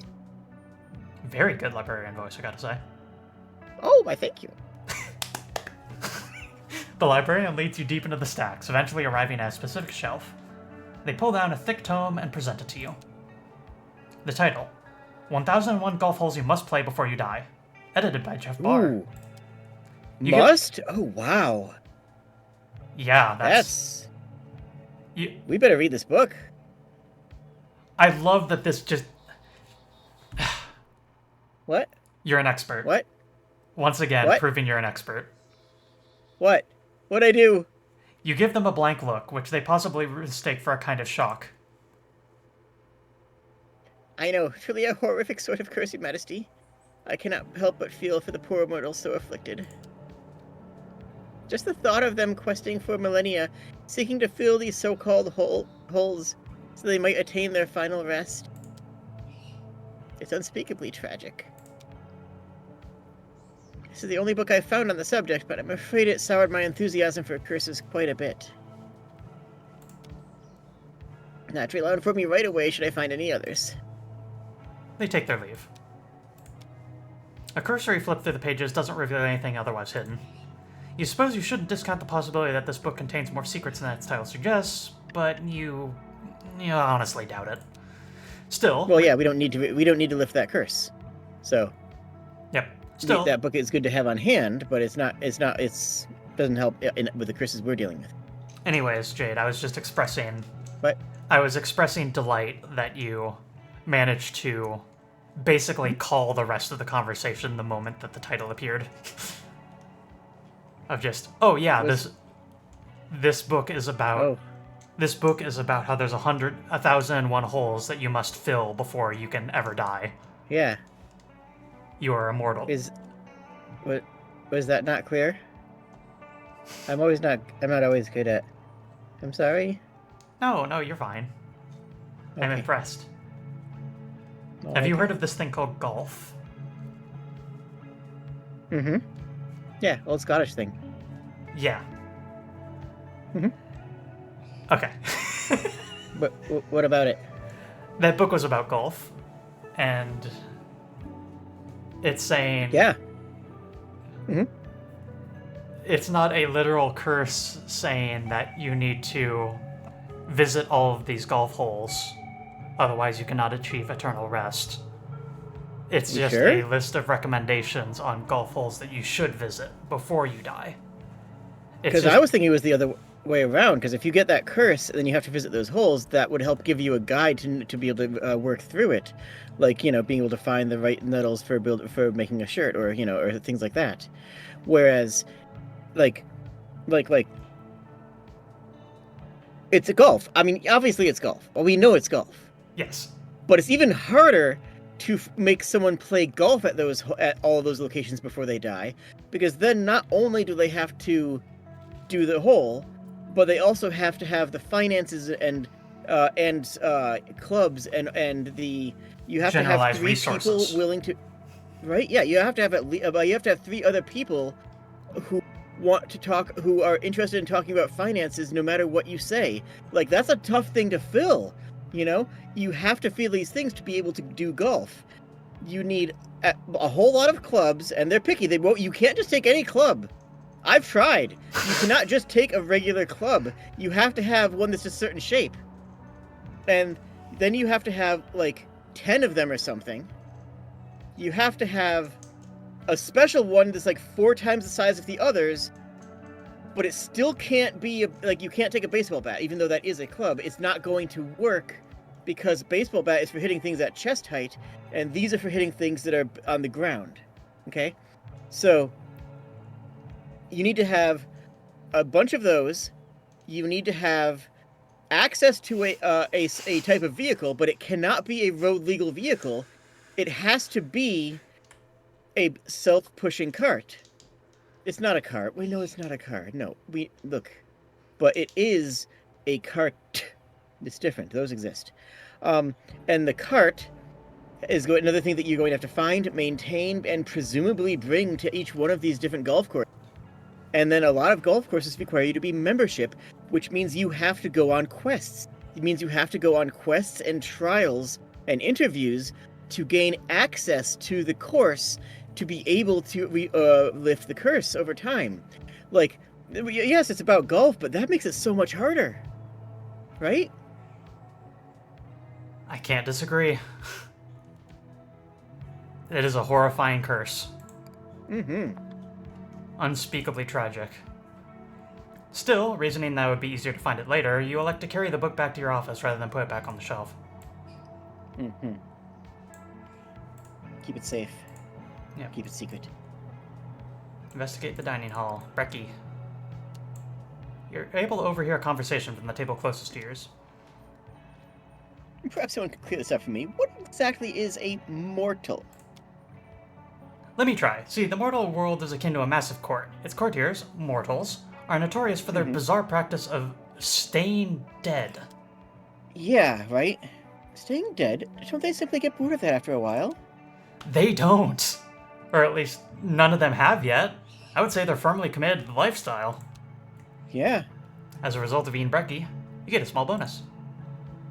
10 bread bucks.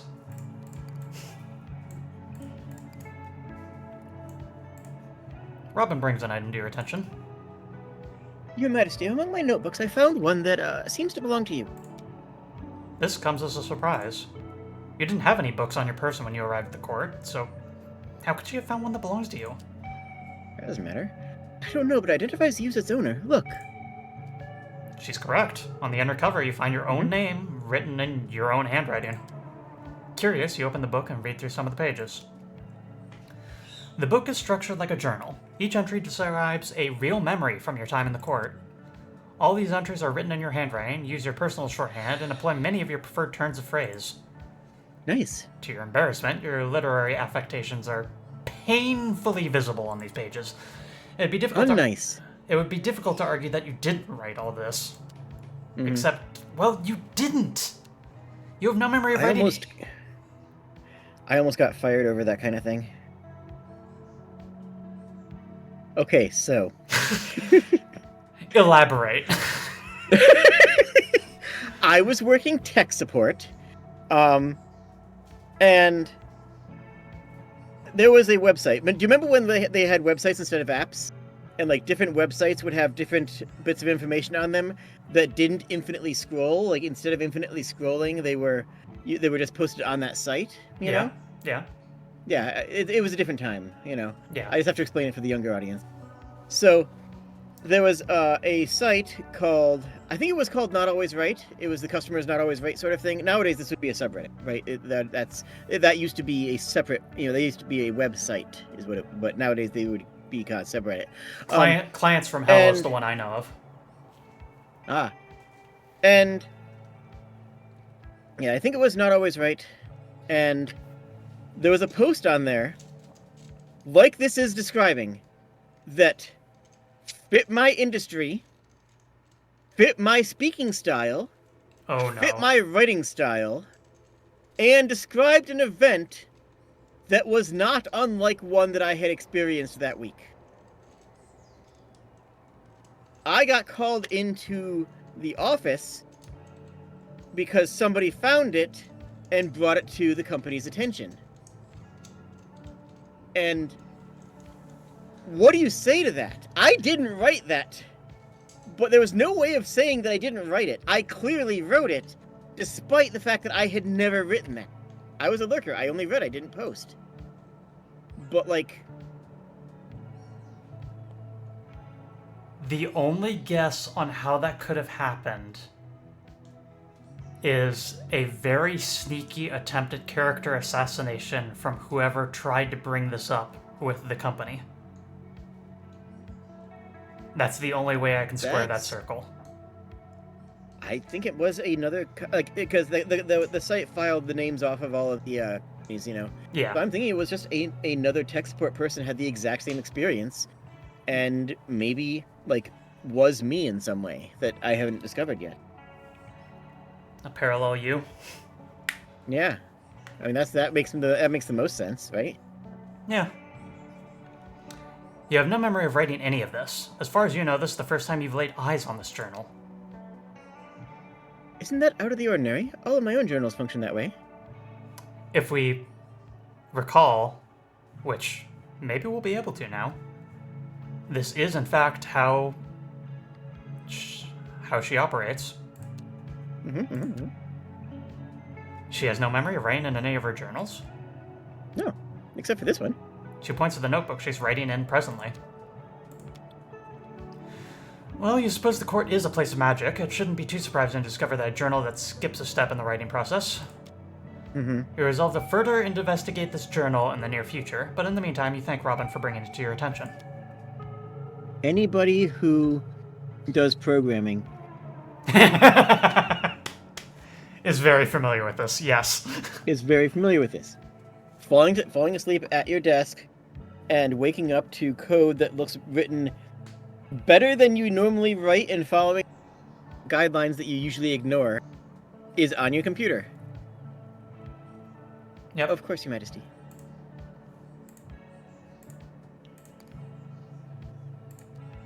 Looks like the court is moving along the dreaded toll road today. Now that you think of it, as long as you have access to market, it should be a lot easier to pay the tolls demanded of you. That's true. You have a journal. Okay. Significant events preserved by mysterious means. A memory. The first entry described how you arrive at the court. Puck made a hasty retreat from your presence.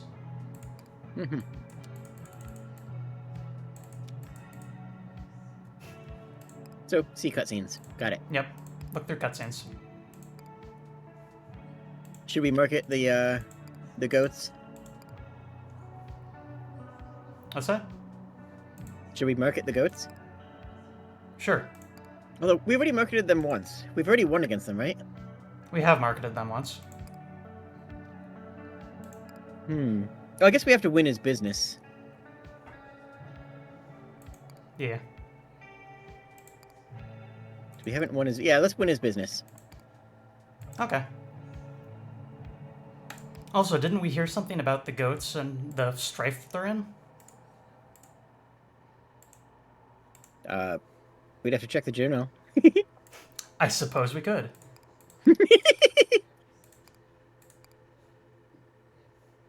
Which of these symbols would... I think it was a water cooler conversation. Whispers of a terrible troll. That's the one. You know what I heard? I heard that those goat brothers are employed by a terrible troll. I've heard he threatens them with poverty, with homelessness, with the intervention of inequitable violence. Each powerless to stand against him, they continue to do his terrible bidding. But you know what else I heard? I heard that the troll keeps the brothers separated because he can't stop them when they work together. If only they could be reunited somehow, perhaps the troll could be stopped. But that's just what I've heard. Unionize. That's one of the quests, right? That is actually one of the hobbies that fella mentioned. Yep, or labor organization. I knew it was going to come up.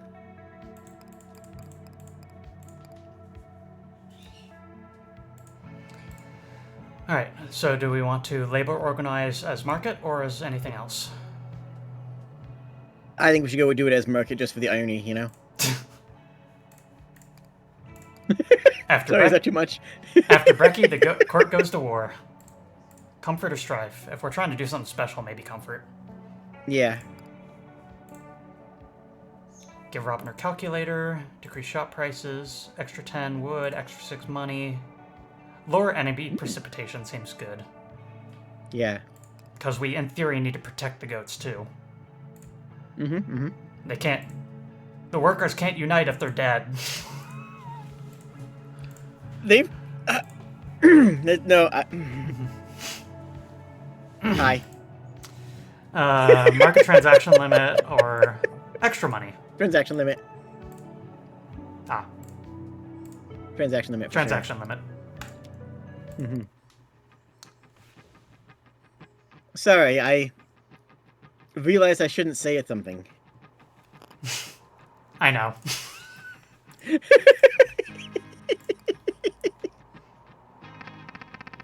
Lady Havoc contributing to discourse about blacking out and having code written.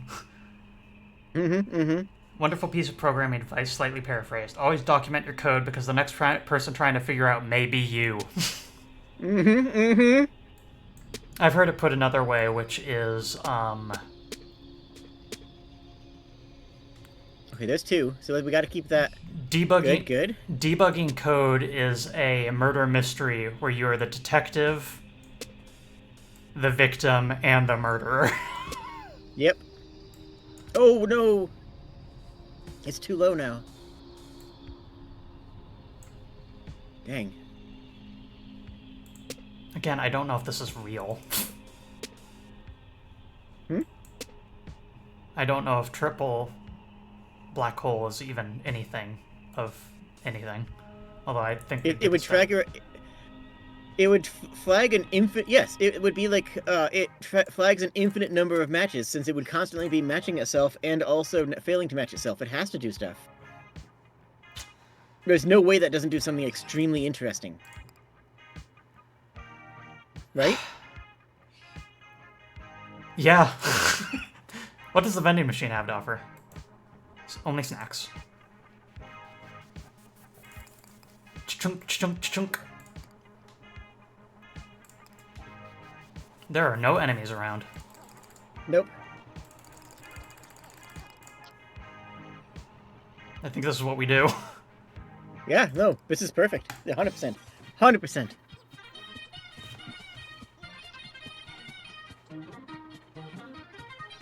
I am no longer hungry. Hungry. 86. I'd call that good marketing. Oh, I think we need to shop. We need to shop and buy things. Is there no food on this one? You feel a slight twinge of irritation as another toll booth comes into view.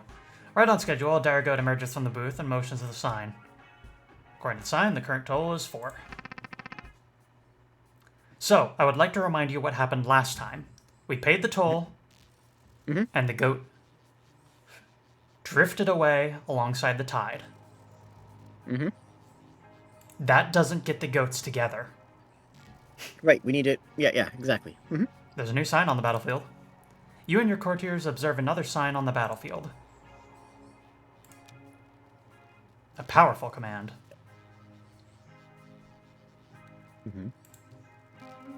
Best Best if we comply.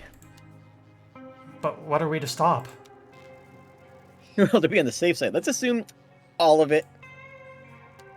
The two of them go rigid, falling to the ground near you. Another courtier approaches you, covering his eyes. Oh no, what a tragedy! It's only through my frequent habit of averting my gaze that I am spared of this curses that now afflict our queen and her subjects. To your knowledge, you are not under the effects of any curses. Your Majesty, how can it be?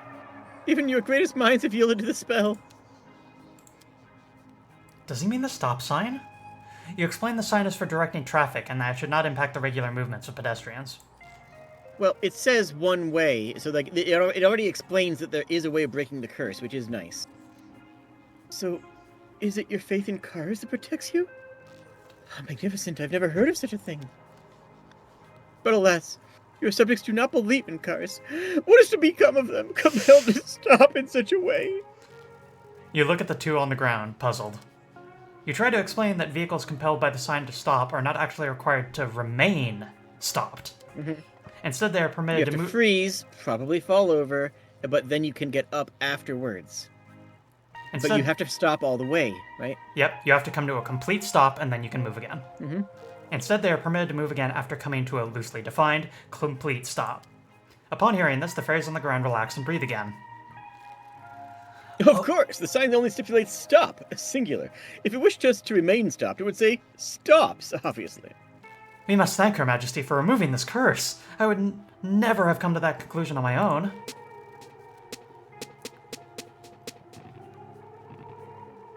Curse of petrification lifted. Which also means they had things out of order, and I was thinking about this on a previous save file. I'm sorry! What? I had referenced this event earlier, as if we had done Oh!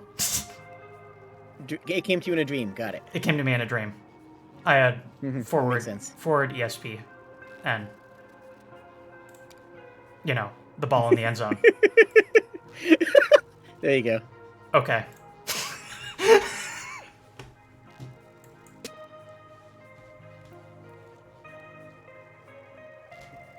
So, two things need to happen here. We need to not pay the toll. We need to not get killed by the goat. That's an important thing. That's probably important. And we need the goat not to get killed by others. What's in the shop? Defensive archers. And gunboats. That could actually be kind of useful too. And honestly, yeah, since we're probably going to be using water to avoid things.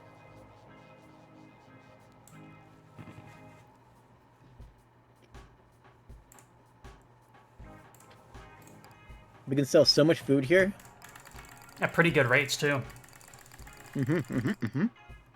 Although we actually don't want to do it that much because we do want to buy assets as well. Especially incredibly cheap wood. That's true, that's true, that's true.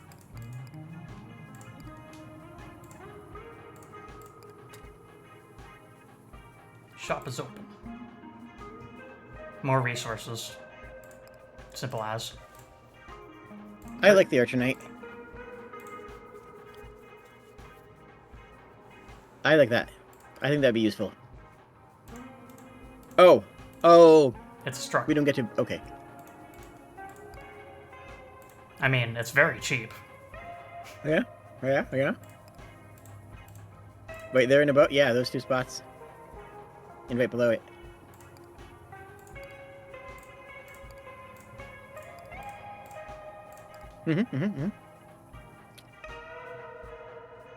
Actually, the goat won't be attacked by the enemies because the goat is going to be on the enemy's side in attacking us. So we don't need to worry about that part. Defensive archer to hopefully keep our boaters safe. And our miners. No wheat fields, so we can't have any farmers. I think this is what we could do. Looks good.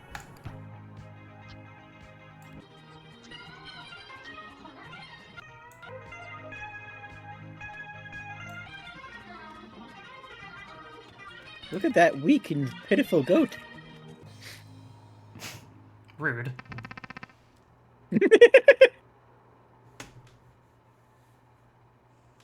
Wait, do we keep the wall? Yeah, it's a struct. As the tide carries you away, the dire goat, visibly irritated, motions toward another sign. It reads, "Failure to pay may result in fines up to $12 or suspension of your license." You're curious about the nature of the license mentioned by the sign, but the toll booth has already disappeared before you can seek clarification.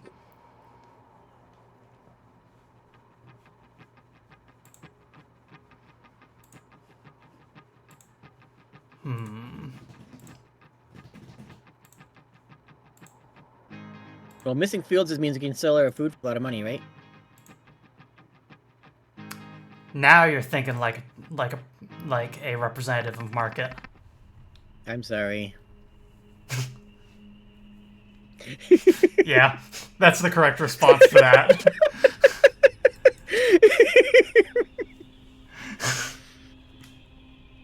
That's a very market thing for you to say. Ooh, ooh, ooh, ooh, ooh. The rock at the bottom of the screen, to the right. Yeah. Good call. Now we have a 5 slot. Oh, those scamps. There's a 5 before us. Oh.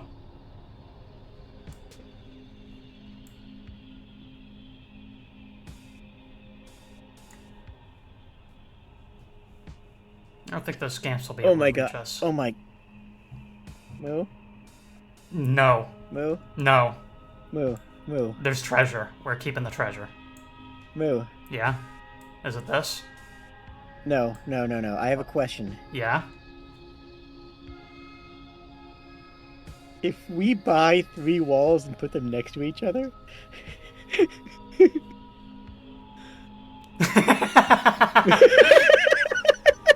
I don't know.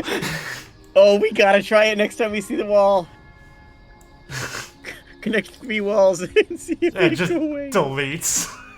Mm-hmm. I want to see it so badly. Feels like something this game would do. Mm-hmm. And then just the line of dialogue of, okay. No refunds.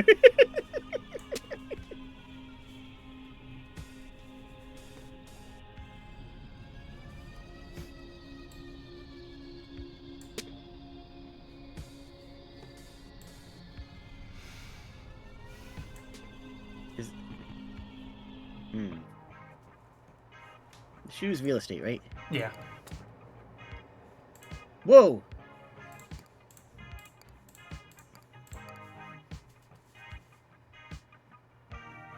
Wait a second. Okay. What? No, never mind. Yes. Okay. Whoa, whoa, whoa, whoa, whoa, whoa. Wrong button. We have to buy things, right? Yeah. First of all, we need to stockpile as much money as we can. We don't need to buy anything.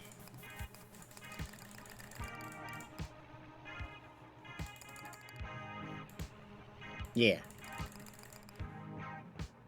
Good, good, good, good. We have 34 money dollars. Because we need to make sure that they know that we can pay them, but we choose not to. That's the kind of message we need to send. Damn. What? I like it. Mm-hmm, mm-hmm.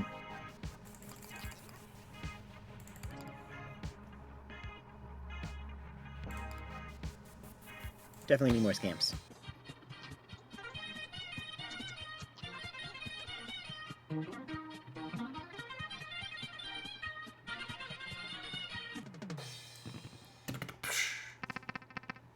The red hand. What? Oh, the symbol was the red hand. Oh. Oh, yeah, yeah. Yeah, the red hand and the casual man. The fairy tale of the red hand and the casual man. Yeah. Right on schedule, you encounter the second toll booth, home to the second dire goat. Alright, bro, you know the drill. Cross a bridge, pay a toll. Toll today is 8, chop chop. As you're considering how to respond to his obvious corruption, another toll booth suddenly appears. Hooray! The goat you previously encountered emerges from his booth. Bro? What are you doing here, bro? I'm doing my job properly, bro! The first goat motions at a sign. The sign still reads, toll schedule, 2 axles, 4 axles, ferry court, $4. What, you getting my case about the toll? Come on, bro, I'm just asking for some gratuity. The first goat shakes his head and points at another sign. This one reads, failure to pay a toll can result in fines of up to 12. Oh, I get it. We got some toll dodges here, eh, bro? Awesome. He You addresses, were just channeling Billy, and I'm here for it. he addresses the court. Well, folks, as I was saying, your toll plus the fine totals out to 16. I mean, that character, that's literally Billy. Yeah. That's literal. Oh my gosh. Oh, I know what we have to do. Oh my gosh. Moo. Buy the toll booths. Okay, yes, but I know how we solve this. Yeah? Once we have to connect 3 toll booths.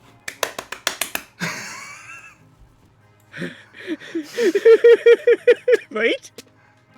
My whole... That's what we have to do, right? We combine them. That's how we organize the labor. Oh my god. For the record, I have never done this, so... I am looking... That has to... That's gonna be it. I'm calling it. That's gotta be it. That's it. That's it. That's definitely it. That's it.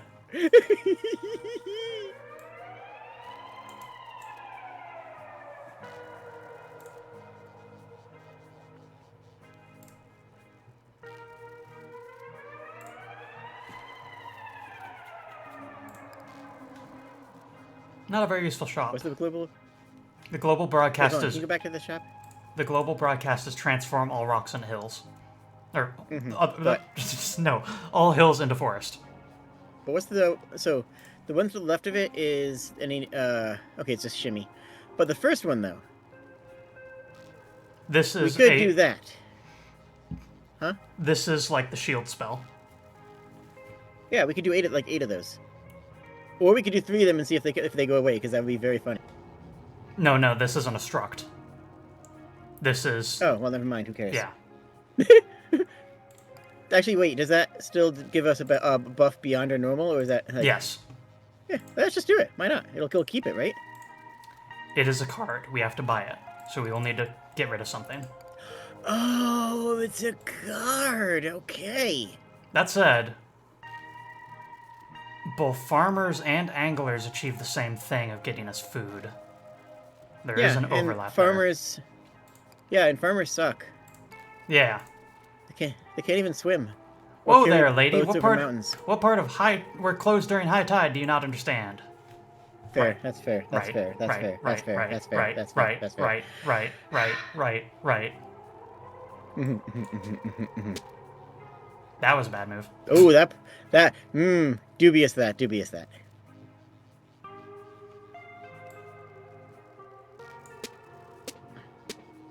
We might need to buy that shield spell.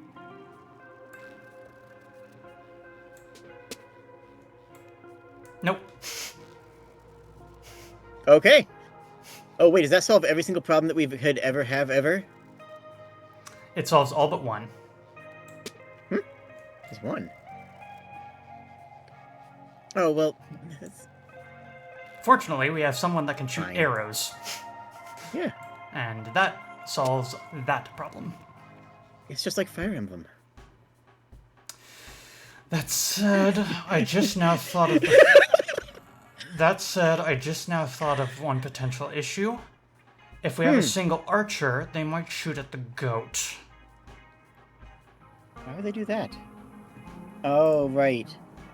The goat is Because our it's enemy. rough. Well... What? Okay, that did not turn them friendly, but we can do that if we want to. Dubious thoughts, dubious questions. Okay, let's check the safe. Same thing as always is. It's gonna be that until we take it and replace it with something else. Well, let's take it then. Whoops, wrong button. What do we put in its stead? We kill the farmers. We've already established this. Oh! We can put multiple things in. Okay. Oh! Okay, so, okay. In that case, we might not need to take it, really. Like, we can leave it there. I mean, you could buy it, and then you could just have the extra item slot. Right? I don't follow, sorry. Buy the safe property, so we can take it with us. Oh. Yeah. Now we have 10 item slots. Oh my god. Right? Like that. Huh. Oh Oh, is that a scamp? Wah! Scamps for scampering. Mhm.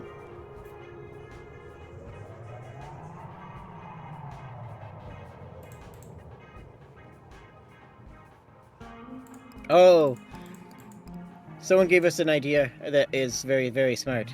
Yeah?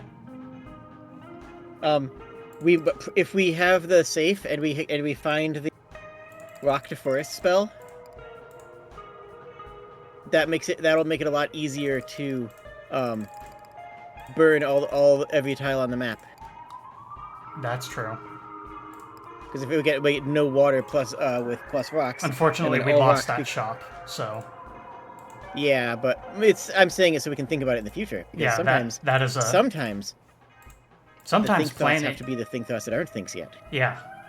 There's this thing called planning. Something I never do.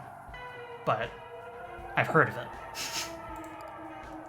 Can we stab the angel? I'm always asking myself this.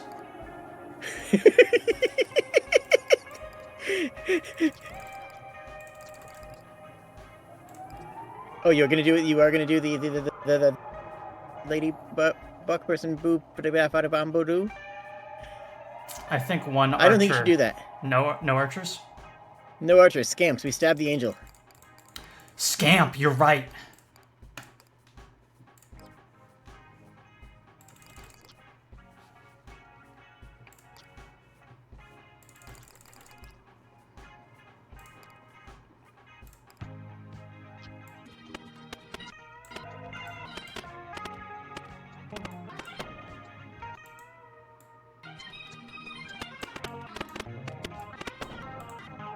Thanks, Scamps. Doing great.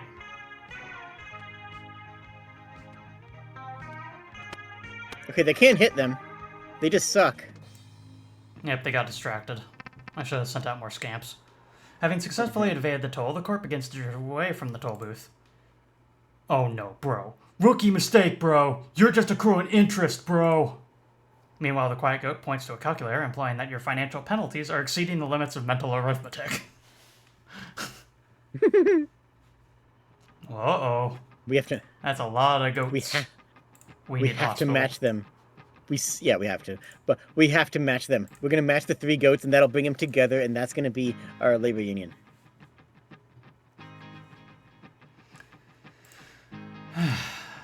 Laborious union.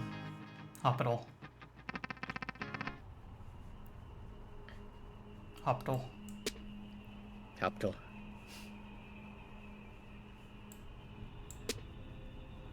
What's the market have, or the shop have? Well, that's a potion love shop. Yeah. The glass house. Okay, yeah. The oldest glass What's the house. closest? What's the closest analogy to throwing stones we have in this game? This joke has already been made. Okay, I know, but they've already made the joke as a joke. I'm asking for actual practical application of the joke. I don't think Because we can jokes are good. I don't think we can get a catapult, but that would be the closest. If we could get a catapult, that, I think, could make us something interesting happen.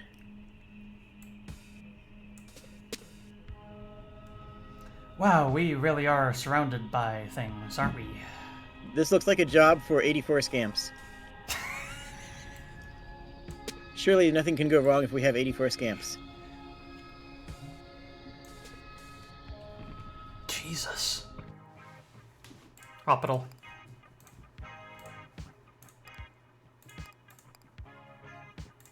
And get a drip. Get a drip. Wait, hold on. Go back. Go back. So, wait. First, go back. We can look at a thing. So 8 for 10, right? Yeah. And how much was the other drip thing? 5 For 12. for 12. So clearly, we should buy multiple drips. We can't. I know that now. I didn't know that when I was talking. Okay. That's fair.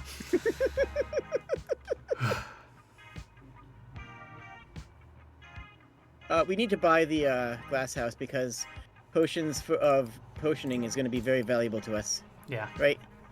Because if they can give us the potion, we can store it in the safe later, and then we just have a safe, and then everything will be okay, right? Yeah, we'll be safe. Oh my gosh, Moo, Yeah? go to market for a second.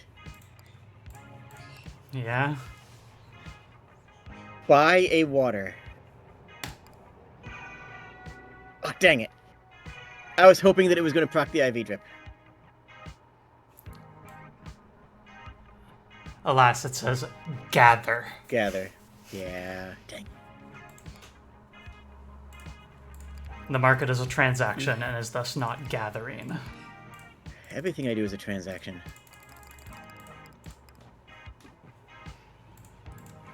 You gotta make sure that you put in the correct emphasis there, otherwise people are going to think you're a capitalist. No! Yeah, Right. yeah, you see?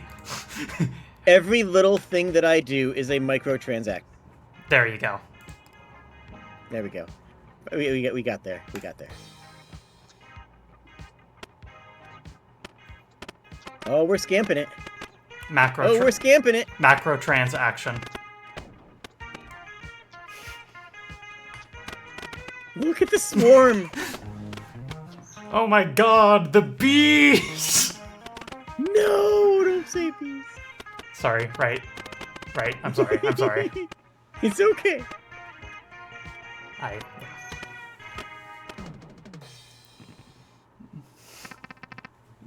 Yeah.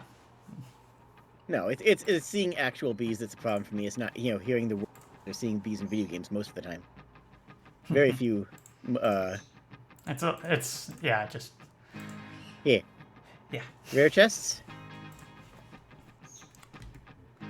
Something to me. I'm tempted. Heyo. I'm tempted to not go to any volcano places simply because we have a lot of owned property. It's going to be extremely difficult That's to true. ensure that every one of those doesn't end up on fire. Sure, that's fair. Centaurs are a much more reasonable option, clearly. Yeah, and potion of geology. No, like genuinely, potion of geology. Like that trivializes this. Granted, we might need to buy a few potions of geology, but And there's an egg. egg. What do we say? But please and what? Wait. What does an egg do? What does an egg do for us? It makes us the Tory.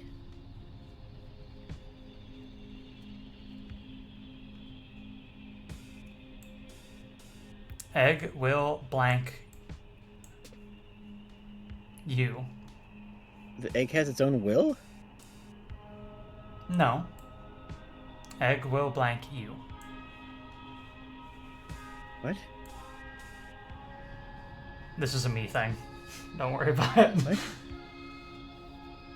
Maybe someone in my chat knows. Egg. Egg will blank you. Titanium Court LLC. The court has Nice. donned enchanted armor that protects its leaders from excessive legal liability. Man, if Zoe Blackheart were here, she would know. Alas. If Zoe Blackheart, you're here and you're not answering. You know the answer. Egg will blank you. Thank you. Oh, someone said the magic phrase. Thank you. Egg will sustain you. Okay. It's true. Egg will sustain you. Look, we talked about magic words and stuff, you know? Mm-hmm. Yeah. And we talked about curses, and we talked about, like, limitations. And we talked about deals, even, a little bit. Mm-hmm. Mm-hmm. This is one of my deals. If someone brings up an egg, I mention that it will sustain me. Much like how in the Breakfast of the Court, I call it brekkie. Okay. This is just how it works. Anyway, how you doing? I have no idea anymore. Oh. Well, you know, there's this thing over here that I think might provide you some sort of assistance, you know, the egg. Hooray! The egg, it might do something for you. Do you know what that might be? No, I have no idea.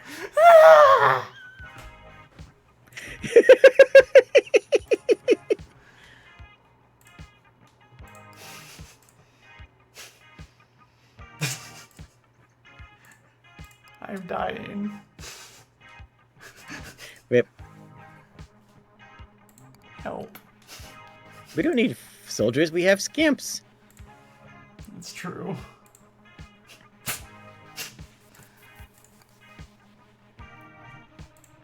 Let's see, market.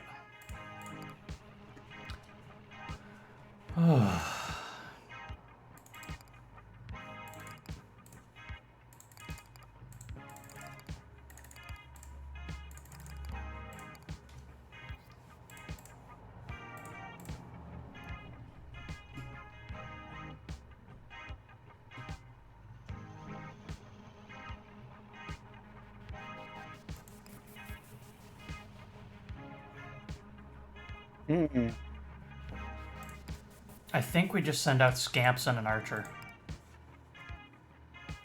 Sounds good. Are we egging it? I don't think so.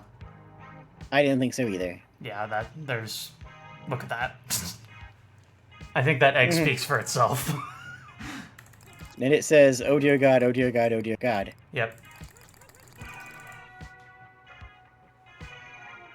One boat. Good. Right. You look like you might forget.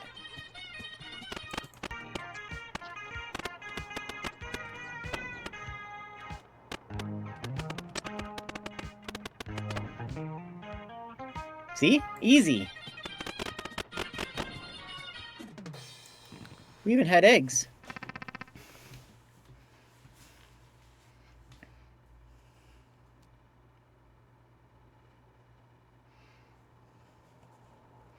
We're approaching climax. Same. Just as you approach the climax of today's war, your host makes an appearance. Apologies for the interruption, but we're well aware of the fact that not everyone actually enjoys big battles with formidable foes. For this reason, we've prepared an option of some alternative entertainment in the form of a musical performance.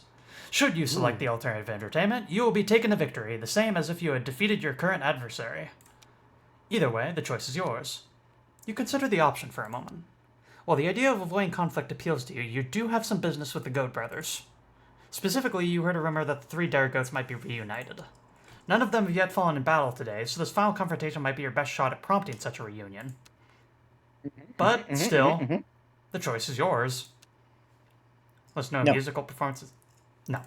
I do want to listen to a musical performance at some point, but boy howdy. Not this time. This idea, not this time.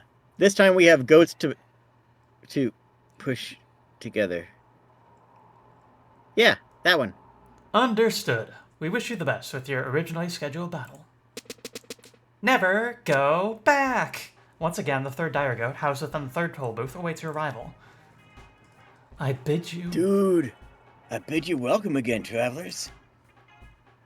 I'll spare you the sermons. We understand each other on a deeper level, you and I. And the toll? Oh, dude, the toll. The goat is about to speak, but first another goat arrives, and also I need to do a little bit of housekeeping. Please bear with me. Need to fix something. Does it bear with you? Imagine if you will, there was a weird situation where there was like a sentient animal, bear with me, that was like holding me hostage or something, bear with me, and the only way I could convince safety is by sending a coded message to others, bear with me.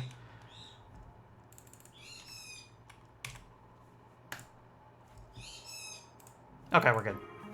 The goat is about to speak, but first another goat arrives. Never go back. Bro, what's up, bro? Did you miss me?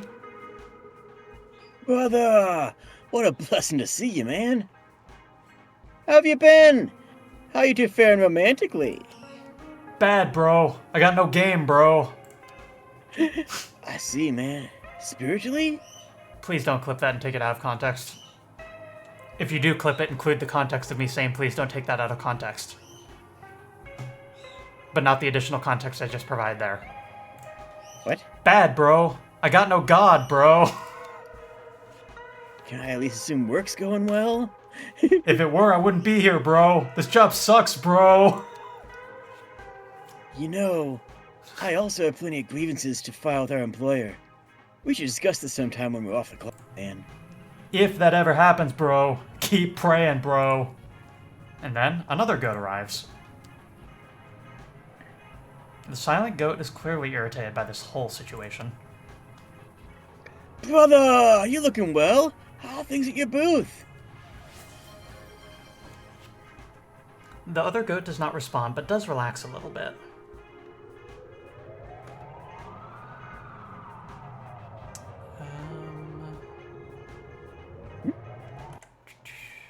Once again, need to do a tiny bit of housekeeping. You have a house that you're keeping? Can I come over? Good enough. The other goat does not respond, but does relax a little bit. I see. Well, you know, I'll always listen to when you want. I can't take personal calls on company time, but we should catch up next time our lines break up, yeah? Our breaks line up. Yeah, that too. Of course, the presence of additional goats immediately implicates the court is toll dodging.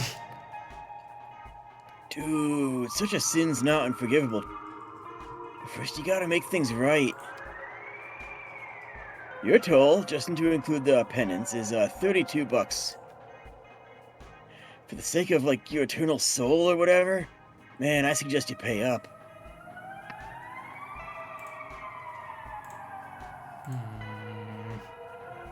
That one.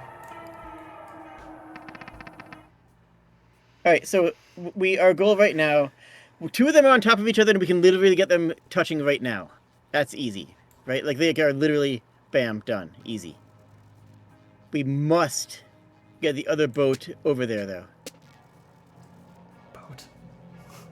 We can drop it down with the wood and the river, but we can't just move it to the side right now. But we can bring it down first and then... Like that? Yeah.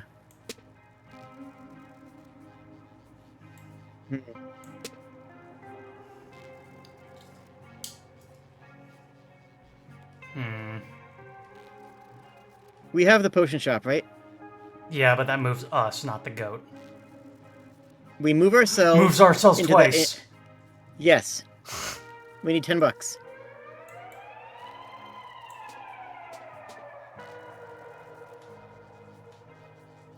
I mean, we should do that right now, actually. We can't. What? But... Okay. Well, we should make sure... Municipal regulations dictate that we need to wait till low tide. I don't know if it'll count then. It might not count then. Yeah, that's right. That's true. Alright. The forest below the left goat, bring it up. No. Well, I mean, yes, but no. But actually, maybe no.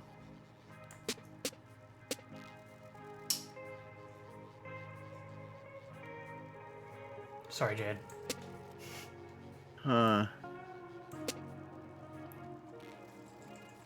I don't think we're matching the goats.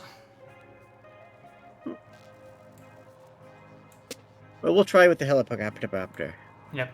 Holopticor.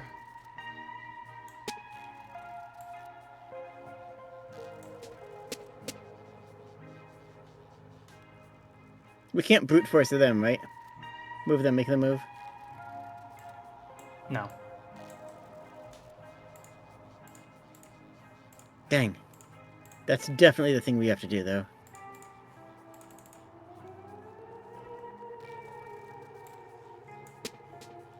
But we got a helicopter to try it out.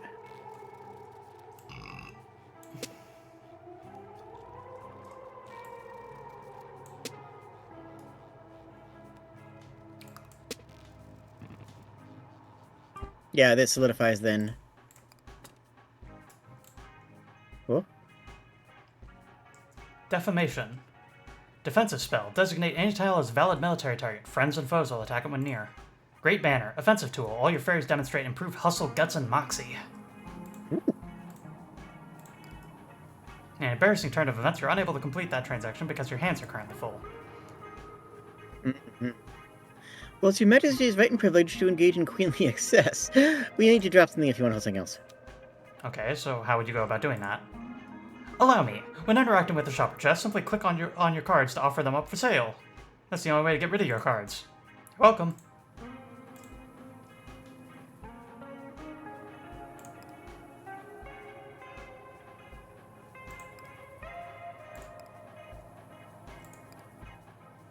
I mean, we win, lose, or draw after this, right?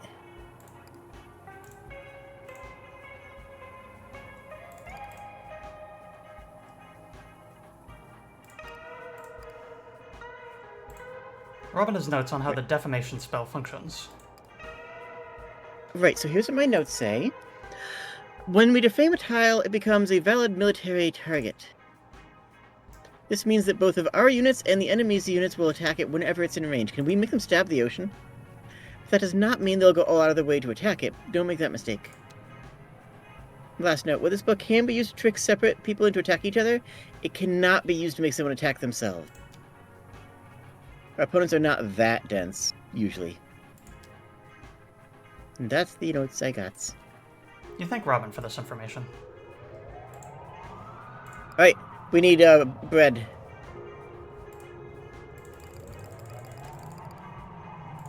Great. Now we need to teleport it twice.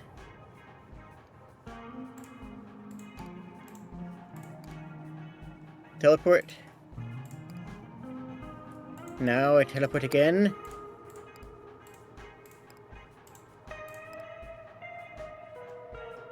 Okay. And then teleport one more time into the bottom left corner.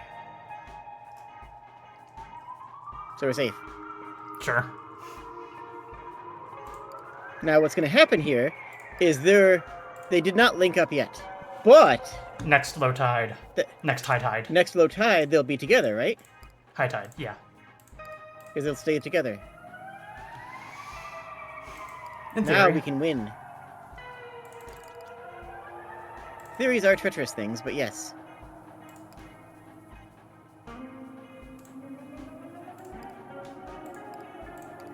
No, make him stab the water.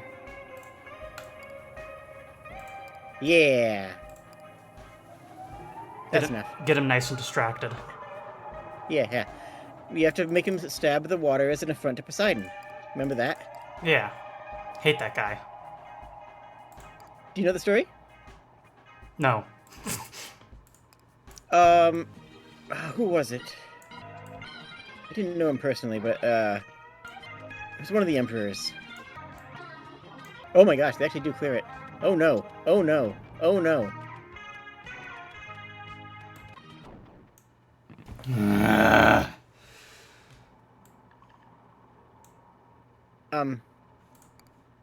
Okay.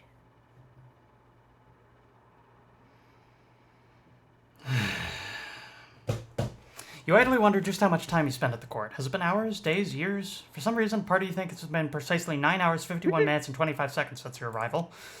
But you know for a fact that can't possibly be true. You turn on the water. Timed at Delta time. You turn on the water and wait for it to heat before stepping in. Today you think about war. Specifically, you think about how many of the tools, units, spells, cards available to you are quite perplexing at first glance. Several times now, you've had the experience of reading some new card's description only to learn nothing about the details of its function. Such ambiguity makes you nervous about purchasing or using these cards. But, despite these difficulties, you think you've discovered a solution.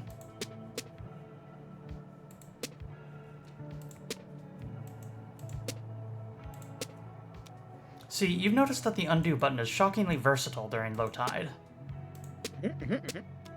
Virtually any decision you make before a battle begins can apparently be undone, including commercial transactions. This means that if you have a certain amount of freedom, freedom to experiment, so you can always undo any undesirable effects or purchases. You try to keep that in mind the next time you encounter some vague language. You leave the shower. Do we go to the evening? Hmm? Do we work? What do you mean? Oh. Evening? What? Okay. Alright. Well, we didn't earn it, though. You didn't earn it, so no? Yeah, no. We did it once before, but we can't do it back to back. That wouldn't be right. That's tantamount to saying that we always deserve to go into it, but if we do it back to back. We can do it again sometime, but we can't do it twice back to back without winning in at least one interceding time. Okay? Once per stream. In addition to the rule you said. On your way to your office, you encounter Skip in the hallways. Amid other small talk, she asks when you think you want to give your lecture on magic. Not that the court adheres to any actual schedule, but we've been looking forward to it. I've been looking to it. Right. With practiced nonchalance, you tell her you aren't quite done with your preparations and we'll have to get back to her. Of course. The most impressive spells require considerable preparation. I would expect nothing less from Her Majesty. Right. Observe another painting. A relatively old personal computer. Ooh. You did this model sometime in the 1980s.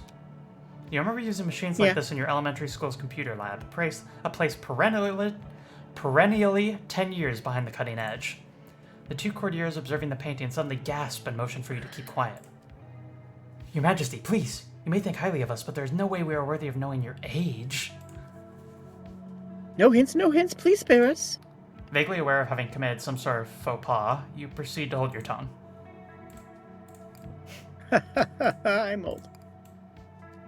At breakfast, you encounter Robin sitting by herself. She has her maps and notebooks spread out on the table. Among them, you notice her textbook on monsters open to the chapter on Leviathan. The weather report said we're due to encounter that creature again today. I thought I'd do some research, but it appears we've already exhausted all the useful information. Guys. Like, this chapter seems mostly concerned with arguing that Leviathans are some sort of metaphor for society acting on an international scale. Well, yeah, Thomas Hobbes' Leviathan, that's... yeah. That's correct. Hello, Riverside Wings. Thanks for raiding. We are currently playing Titanium Court, and we're currently in the middle of a discourse about the philosopher Thomas Hobbes and his the Leviathan. Yes. Yes. Useless. Yes, that's my opinion on Kevin. We're priming the Raiders. We have to get the Raiders ready for the. Sorry. Oh, believe me, they're in the same boat. Well, the book does seem to be a survey of existing material. Has she been able to find any of the sources cited in the footnotes? See, that's an idea, but I don't really expect to recognize any names, let alone finding them in the library without, considerable searching. Looking through the citations as she says this, you suddenly encounter a name that you recognize. It's your own name, to be precise. Further, the title of the side work is simply listed as Titanium Court. That's strange. Have you published a book on the study of Leviathan? To your knowledge, you haven't written or published any book, let alone one on Leviathan. But what are your journal? Doesn't that count? We did write that. Okay. Fair point. Your journal bears your name, has the word Titanium Court written on the cover, and appears to write itself. Its appearance in a citation elsewhere is perhaps not as shocking as you might otherwise expect. Slightly. Well, in that case... Yes, you suppose you should go investigate your journal thoroughly. Let me know what you find. Never go back. As a result of being Brecky, you get a small bonus.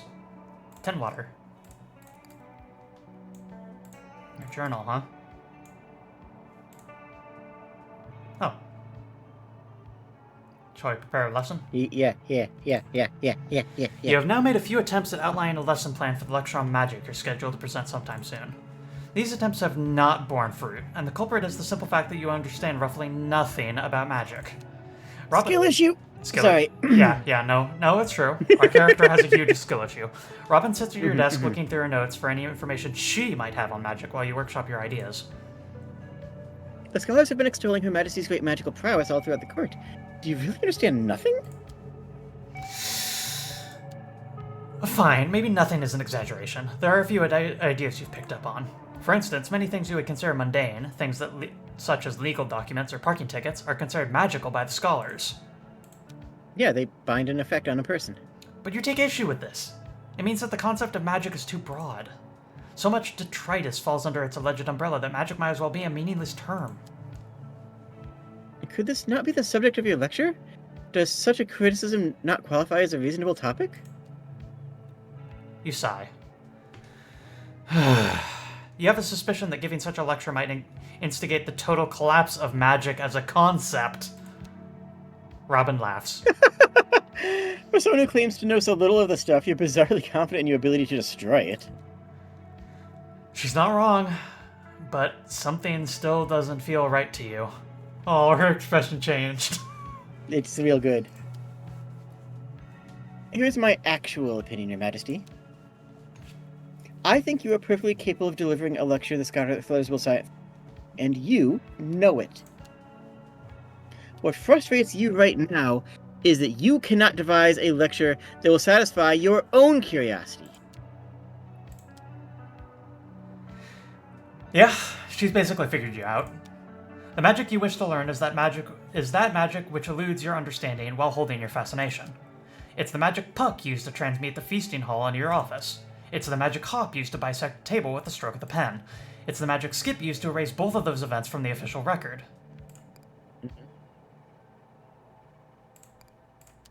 It's the forces of the tide shattering the landscape with such violent regularity. It's... A realization hits you so hard you almost fall out of your chair. There is a spell you could demonstrate, something that feels like genuine magic to you. You need to wait until high tide, but you believe you have the outline of a lesson for me. I'd be of service, Your Majesty. Yeah, we know. There's magic that we do every time here. Yes. Non-stop. It looks like you're due for another encounter with Leviathan. As improbable as it sounds, you and Robin think your journal might contain some information on this beast. Carefully look through your journal for information on Leviathan. Well, for carefully looking through our journal... Let's see, anything look... How it behaves in battle, that's not particularly useful to us. Or that's Robin's notes, and we kind of already know that stuff. All these things have a pink outline. Hey. Are y'all noticing something weird?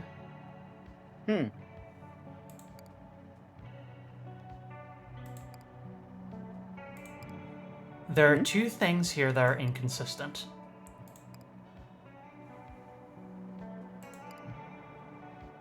One of them is kind of staring you in the face, quite literally. The other one's a little bit more subtle. Really?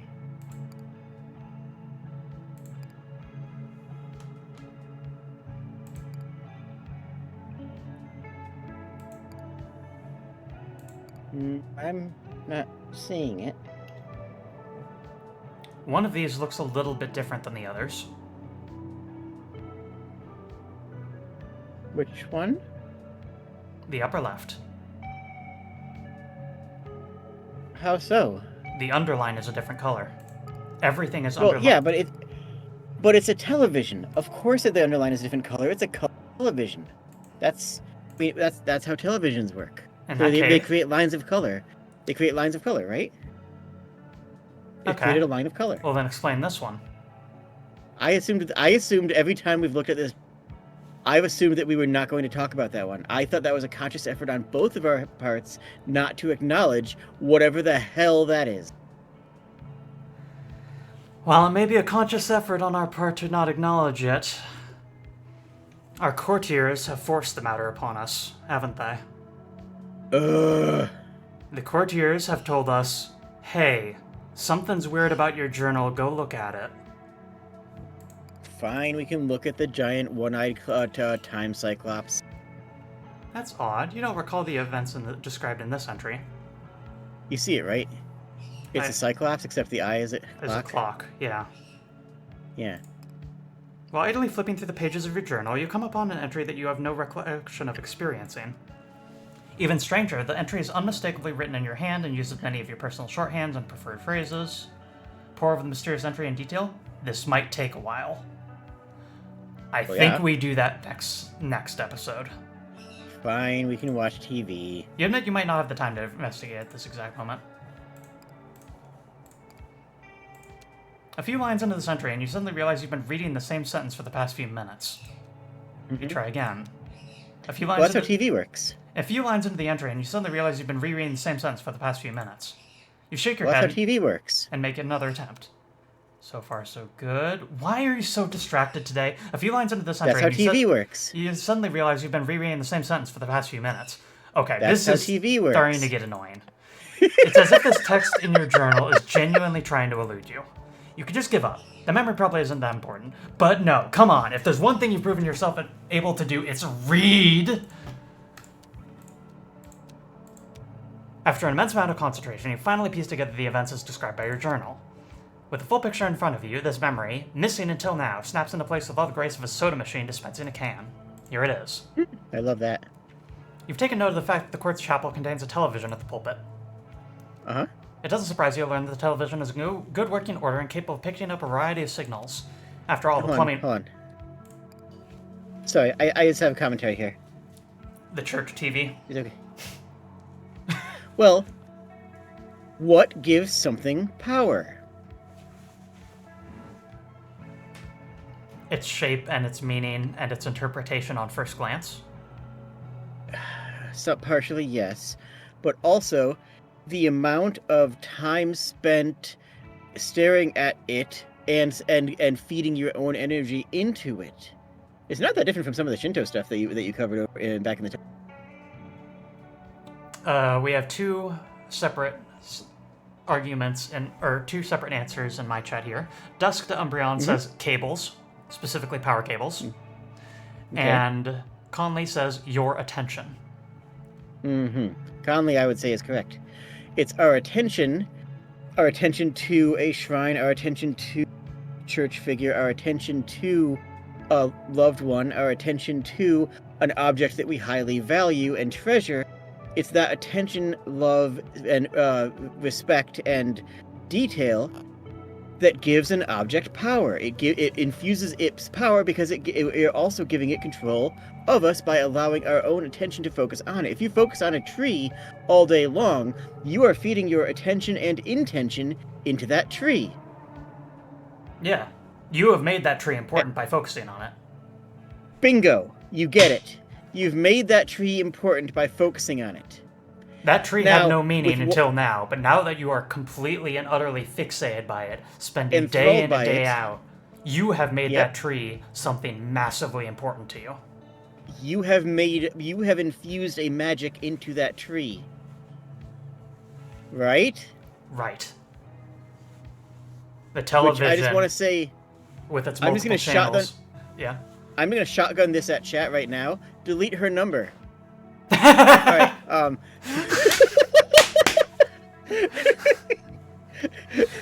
Definitely hit someone with that. But I mean, yes, it is a question of giving things high value or low value, right? Like, I mean, just look around your desk. If you were sitting at a desk right now, or if you have if your TV is a console. I assume I'm televised. I'm not sure how that works. I want you to look at the things surrounding it that you have decided are valuable enough to put around your area. Things that you view upon in your peripheral vision at all times. Is it a thing that you love, or is it something that brings you pain to see? Well, because it's a mess, or it's a scribble, or it's a bill. Is what you focus your attention on a beautiful sculpture, or a figure of a character that you want feel a connection to because of a show that you love, or is it some half-rotten milk? Like, this is how you magic your area around you. But by extension, how much do you look at a screen that theoretically reflects yourself? I'm not getting into, I never actually watched Black Mirror, but I feel like I don't have to, I'm not getting into that. But what it is you are focusing your attention on... What? You are focusing your attention on... The television. Television. Anything Is it else? meaningful to say that you are... Not everybody can send their attention through the screen to a creator. We have an advantage in this, of course. But a lot of people who watch television, which is prescribed entertainment rather than chosen entertainment, are passive observers. They're watching the TV. They're not watching a specific thing. They're not watching a streamer or a video essay or Jade the Kobold at youtube.com/@JadeTheKobold. They're instead focusing on time passes because I sit back and turn on whatever is on the television. The old boomer style of watching TV, right? Yep. So, that is imbuing it with a lot of power. Sorry. There we go. So, and I wanted to go back and discuss some of the stuff that you had mentioned of the items in your periphery. So, I've got a little bit of things, one of which is a single empty wrapper. But this single empty wrapper is fairly justified because I ate it during the span of the stream. I have simply not thrown it out yet. Less justifiable is a can of soda. But, on the other hand, those are the worst ones. Also, we have Dolly, the sheep plushie from the Psychiatric Clinic for Abused Cuddly Toys Flash game, and is a very important symbol and figure of plurality and my own self-perception, and it's a story I love. Cool. There's also a framed illustration of Moo drawn by an artist. Yay! And, I kid you not, in an amazing comedic throwback to topics discussed slightly earlier, a book of furry pornography. After all, the plumbing works fine, so why not this? You flip through the channels, you don't have much interest in any of the shows, but there's one thing you would like to find. And find it you do. A baseball game in progress, channel 22. The team's unfamiliar to you, but that doesn't matter. The familiar sounds of the game give you an immediate comfort that you didn't realize you lacked until now. Okay, but this right here, I just want to talk on this with what I said. Projecting watching something rather than what an individual thing. We've just proclaimed here that we are watching sports. We are watching sport. We are watching the baseball in this case. And the teams don't matter. The regularity of baseball, again, as we said before, it's a factory game. Baseball is a factory in which the best factory workers win the game. And the baseball factory is repetitive to the extreme, almost more so than any other sport. And that repetition leads to us reading the same line again in a book. When you sit down with a book and you read a paragraph, then you read the paragraph again, and then you read it over and over again, that has been influenced into us because of the potion of loving baseball, because we've decided that we love the repetition of seeing the same thing play out, maybe slightly differently each time, but finding it over and over and sitting down to watch the same thing each time has also bled over into our ability to read.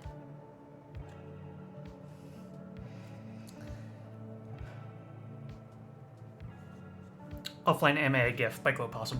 Your scholars sharing a love for the game of a similar origin to your own, wander in and wordlessly join you on the cushioned pews in the front row.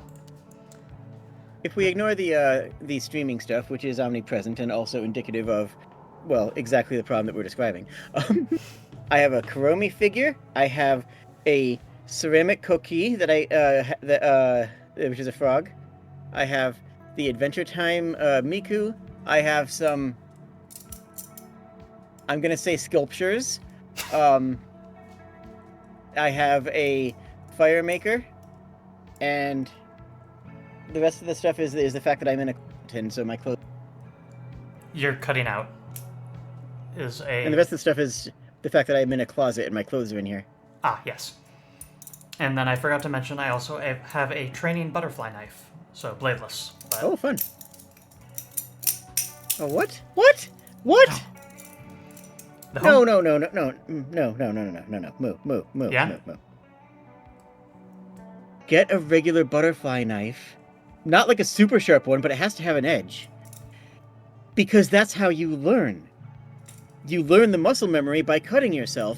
Every time you cut yourself, that will teach your body not to do that better than any amount of training on a dead knife. You've robbed the knife of its one defining feature, the ability to cut things. You are no longer training with a butterfly knife. You're training with a weird baton. You're basically training with a fidget spinner. Yes, but if you and that have is what a I blade want. on it, okay, fair enough. The home team is trailing. As long as you acknowledge it. Yep. Hi. The home team is trailing, but only by 2 rounds. It's still the bottom of the second inning, and the future shimmers with possibility. Some time passes. You understand that you're only half paying attention to the game, but this feels like the ideal amount of attention to pay. Hop, who remains adamant that you must not explain any of the rules of baseball to him, is describing his theories about the game. Skip is listening and taking notes. Amazing. So as far as I understand it, there are multiple teams in competition. Yes, yes. I've counted at least 4 teams, but there could exist more that have yet to be revealed. Oh, very interesting. At first, the goal of the game was unclear to me, but after a few rounds, I think I have a good grasp of it. Fascinating. Feel free to pause it. Now, hold on here. There are 4 teams. You have one team. Each team you have one defense and one offense at a time, and then when they switch, it's a different team on offense and a different team on defense, because functionally you are filling different roles. Thus, you are filling the different factory work. So in that sense, there are 4. That's true. Right. In my best estimation, the goal of the game is to sell insurance. A common strategy appears to involve the use of comedic skits which employ frequent non sequiturs. Okay. Which, I must say, is exactly what I'd want out of a test of athletic talents. Yes. Though I suppose it's no surprise that I would like this game, given the potion we all drank. What else? Many of the teams have recurring mascots acting as key representatives of their particular brand of insurance. That makes sense. You're debating whether you should try to direct his attention toward the actual game when the actual game is actually interrupted. A strange signal overtakes the screen, distorting the visuals and producing an eerie sound. Out of the noise, a message begins to play. You move closer to the television to better hear it. The message is at times hard to make out, but here is the gist of it. The speaker identifies themselves as a representative of the Ashtar Galactic Command. They speak of a new age of human evolution, one of wisdom and peace that awaits any who accept their benevolent aid. However, the Ashtar Galactic Command will only welcome into its fold those individuals who seek to put down their weapons and abandon war. Dang it. Does this not sound like Her Majesty? Her Majesty hates the war. The message concludes by encouraging any individuals who meet the criterion to reach out their hands. Her Majesty should do it. Do it! Sure, why not? You do it. As you touch the screen, the test pattern wavers, and the voice responds. Thank you for your interest in the AGC's mission of peace and wisdom. A representative will be with you shortly. The most beautiful music you've ever heard begins emanating from the television, but is quickly cut short by a new voice interjects.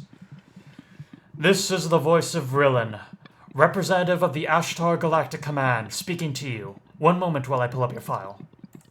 The interesting thing here is that in various things regarding, like, stories of the Fae, or stories of shamans, who work with, like that kind of thing,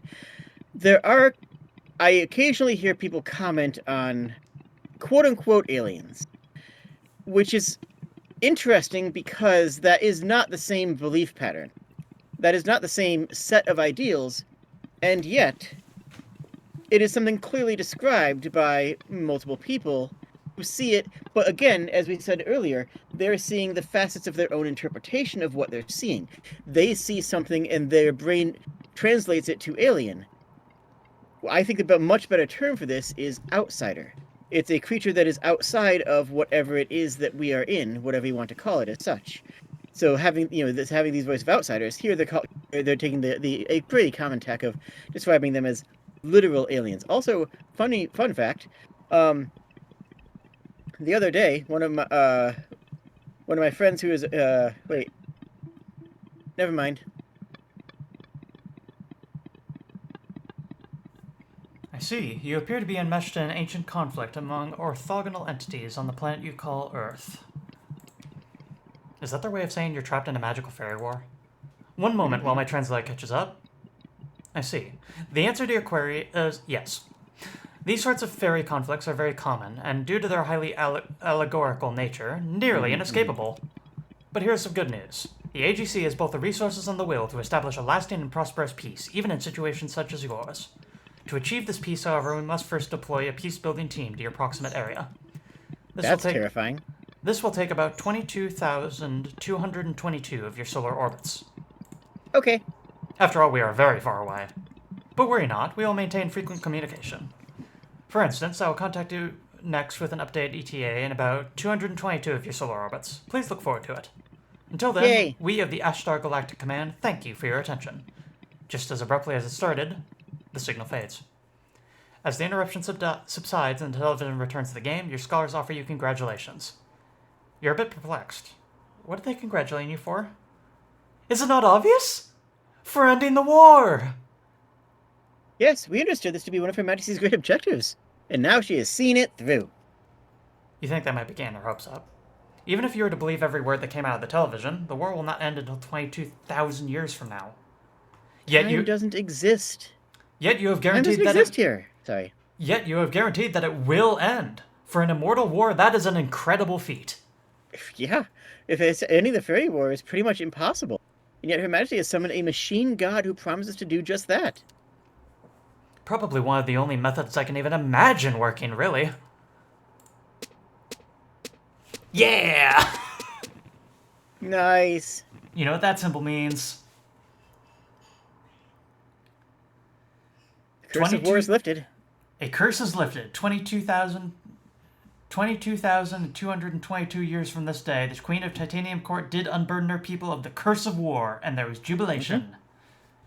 Unsure of how to feel. Because that means that there is going to be an end, which means that it is no longer infinite, and anything that is not infinite is finite, and anything that is finite has a conclusion. Therefore, we've ensured that the war will have a conclusion. Yep. I see their perspective entirely. Unsure of how to feel about their conclusions, you glance back at the baseball game.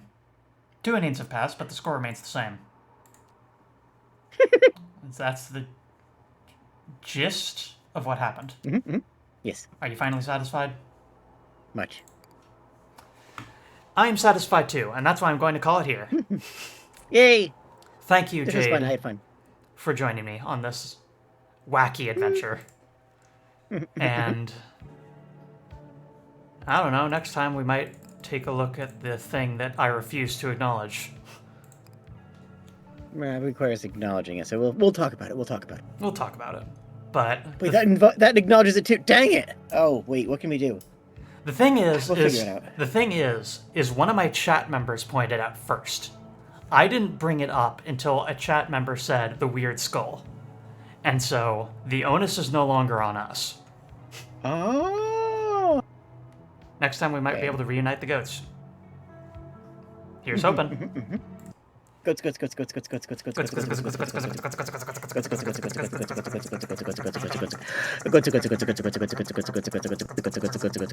And I'm clear. Okay. I'm not clear yet. I'm not clear yet. I'm going to, let's see.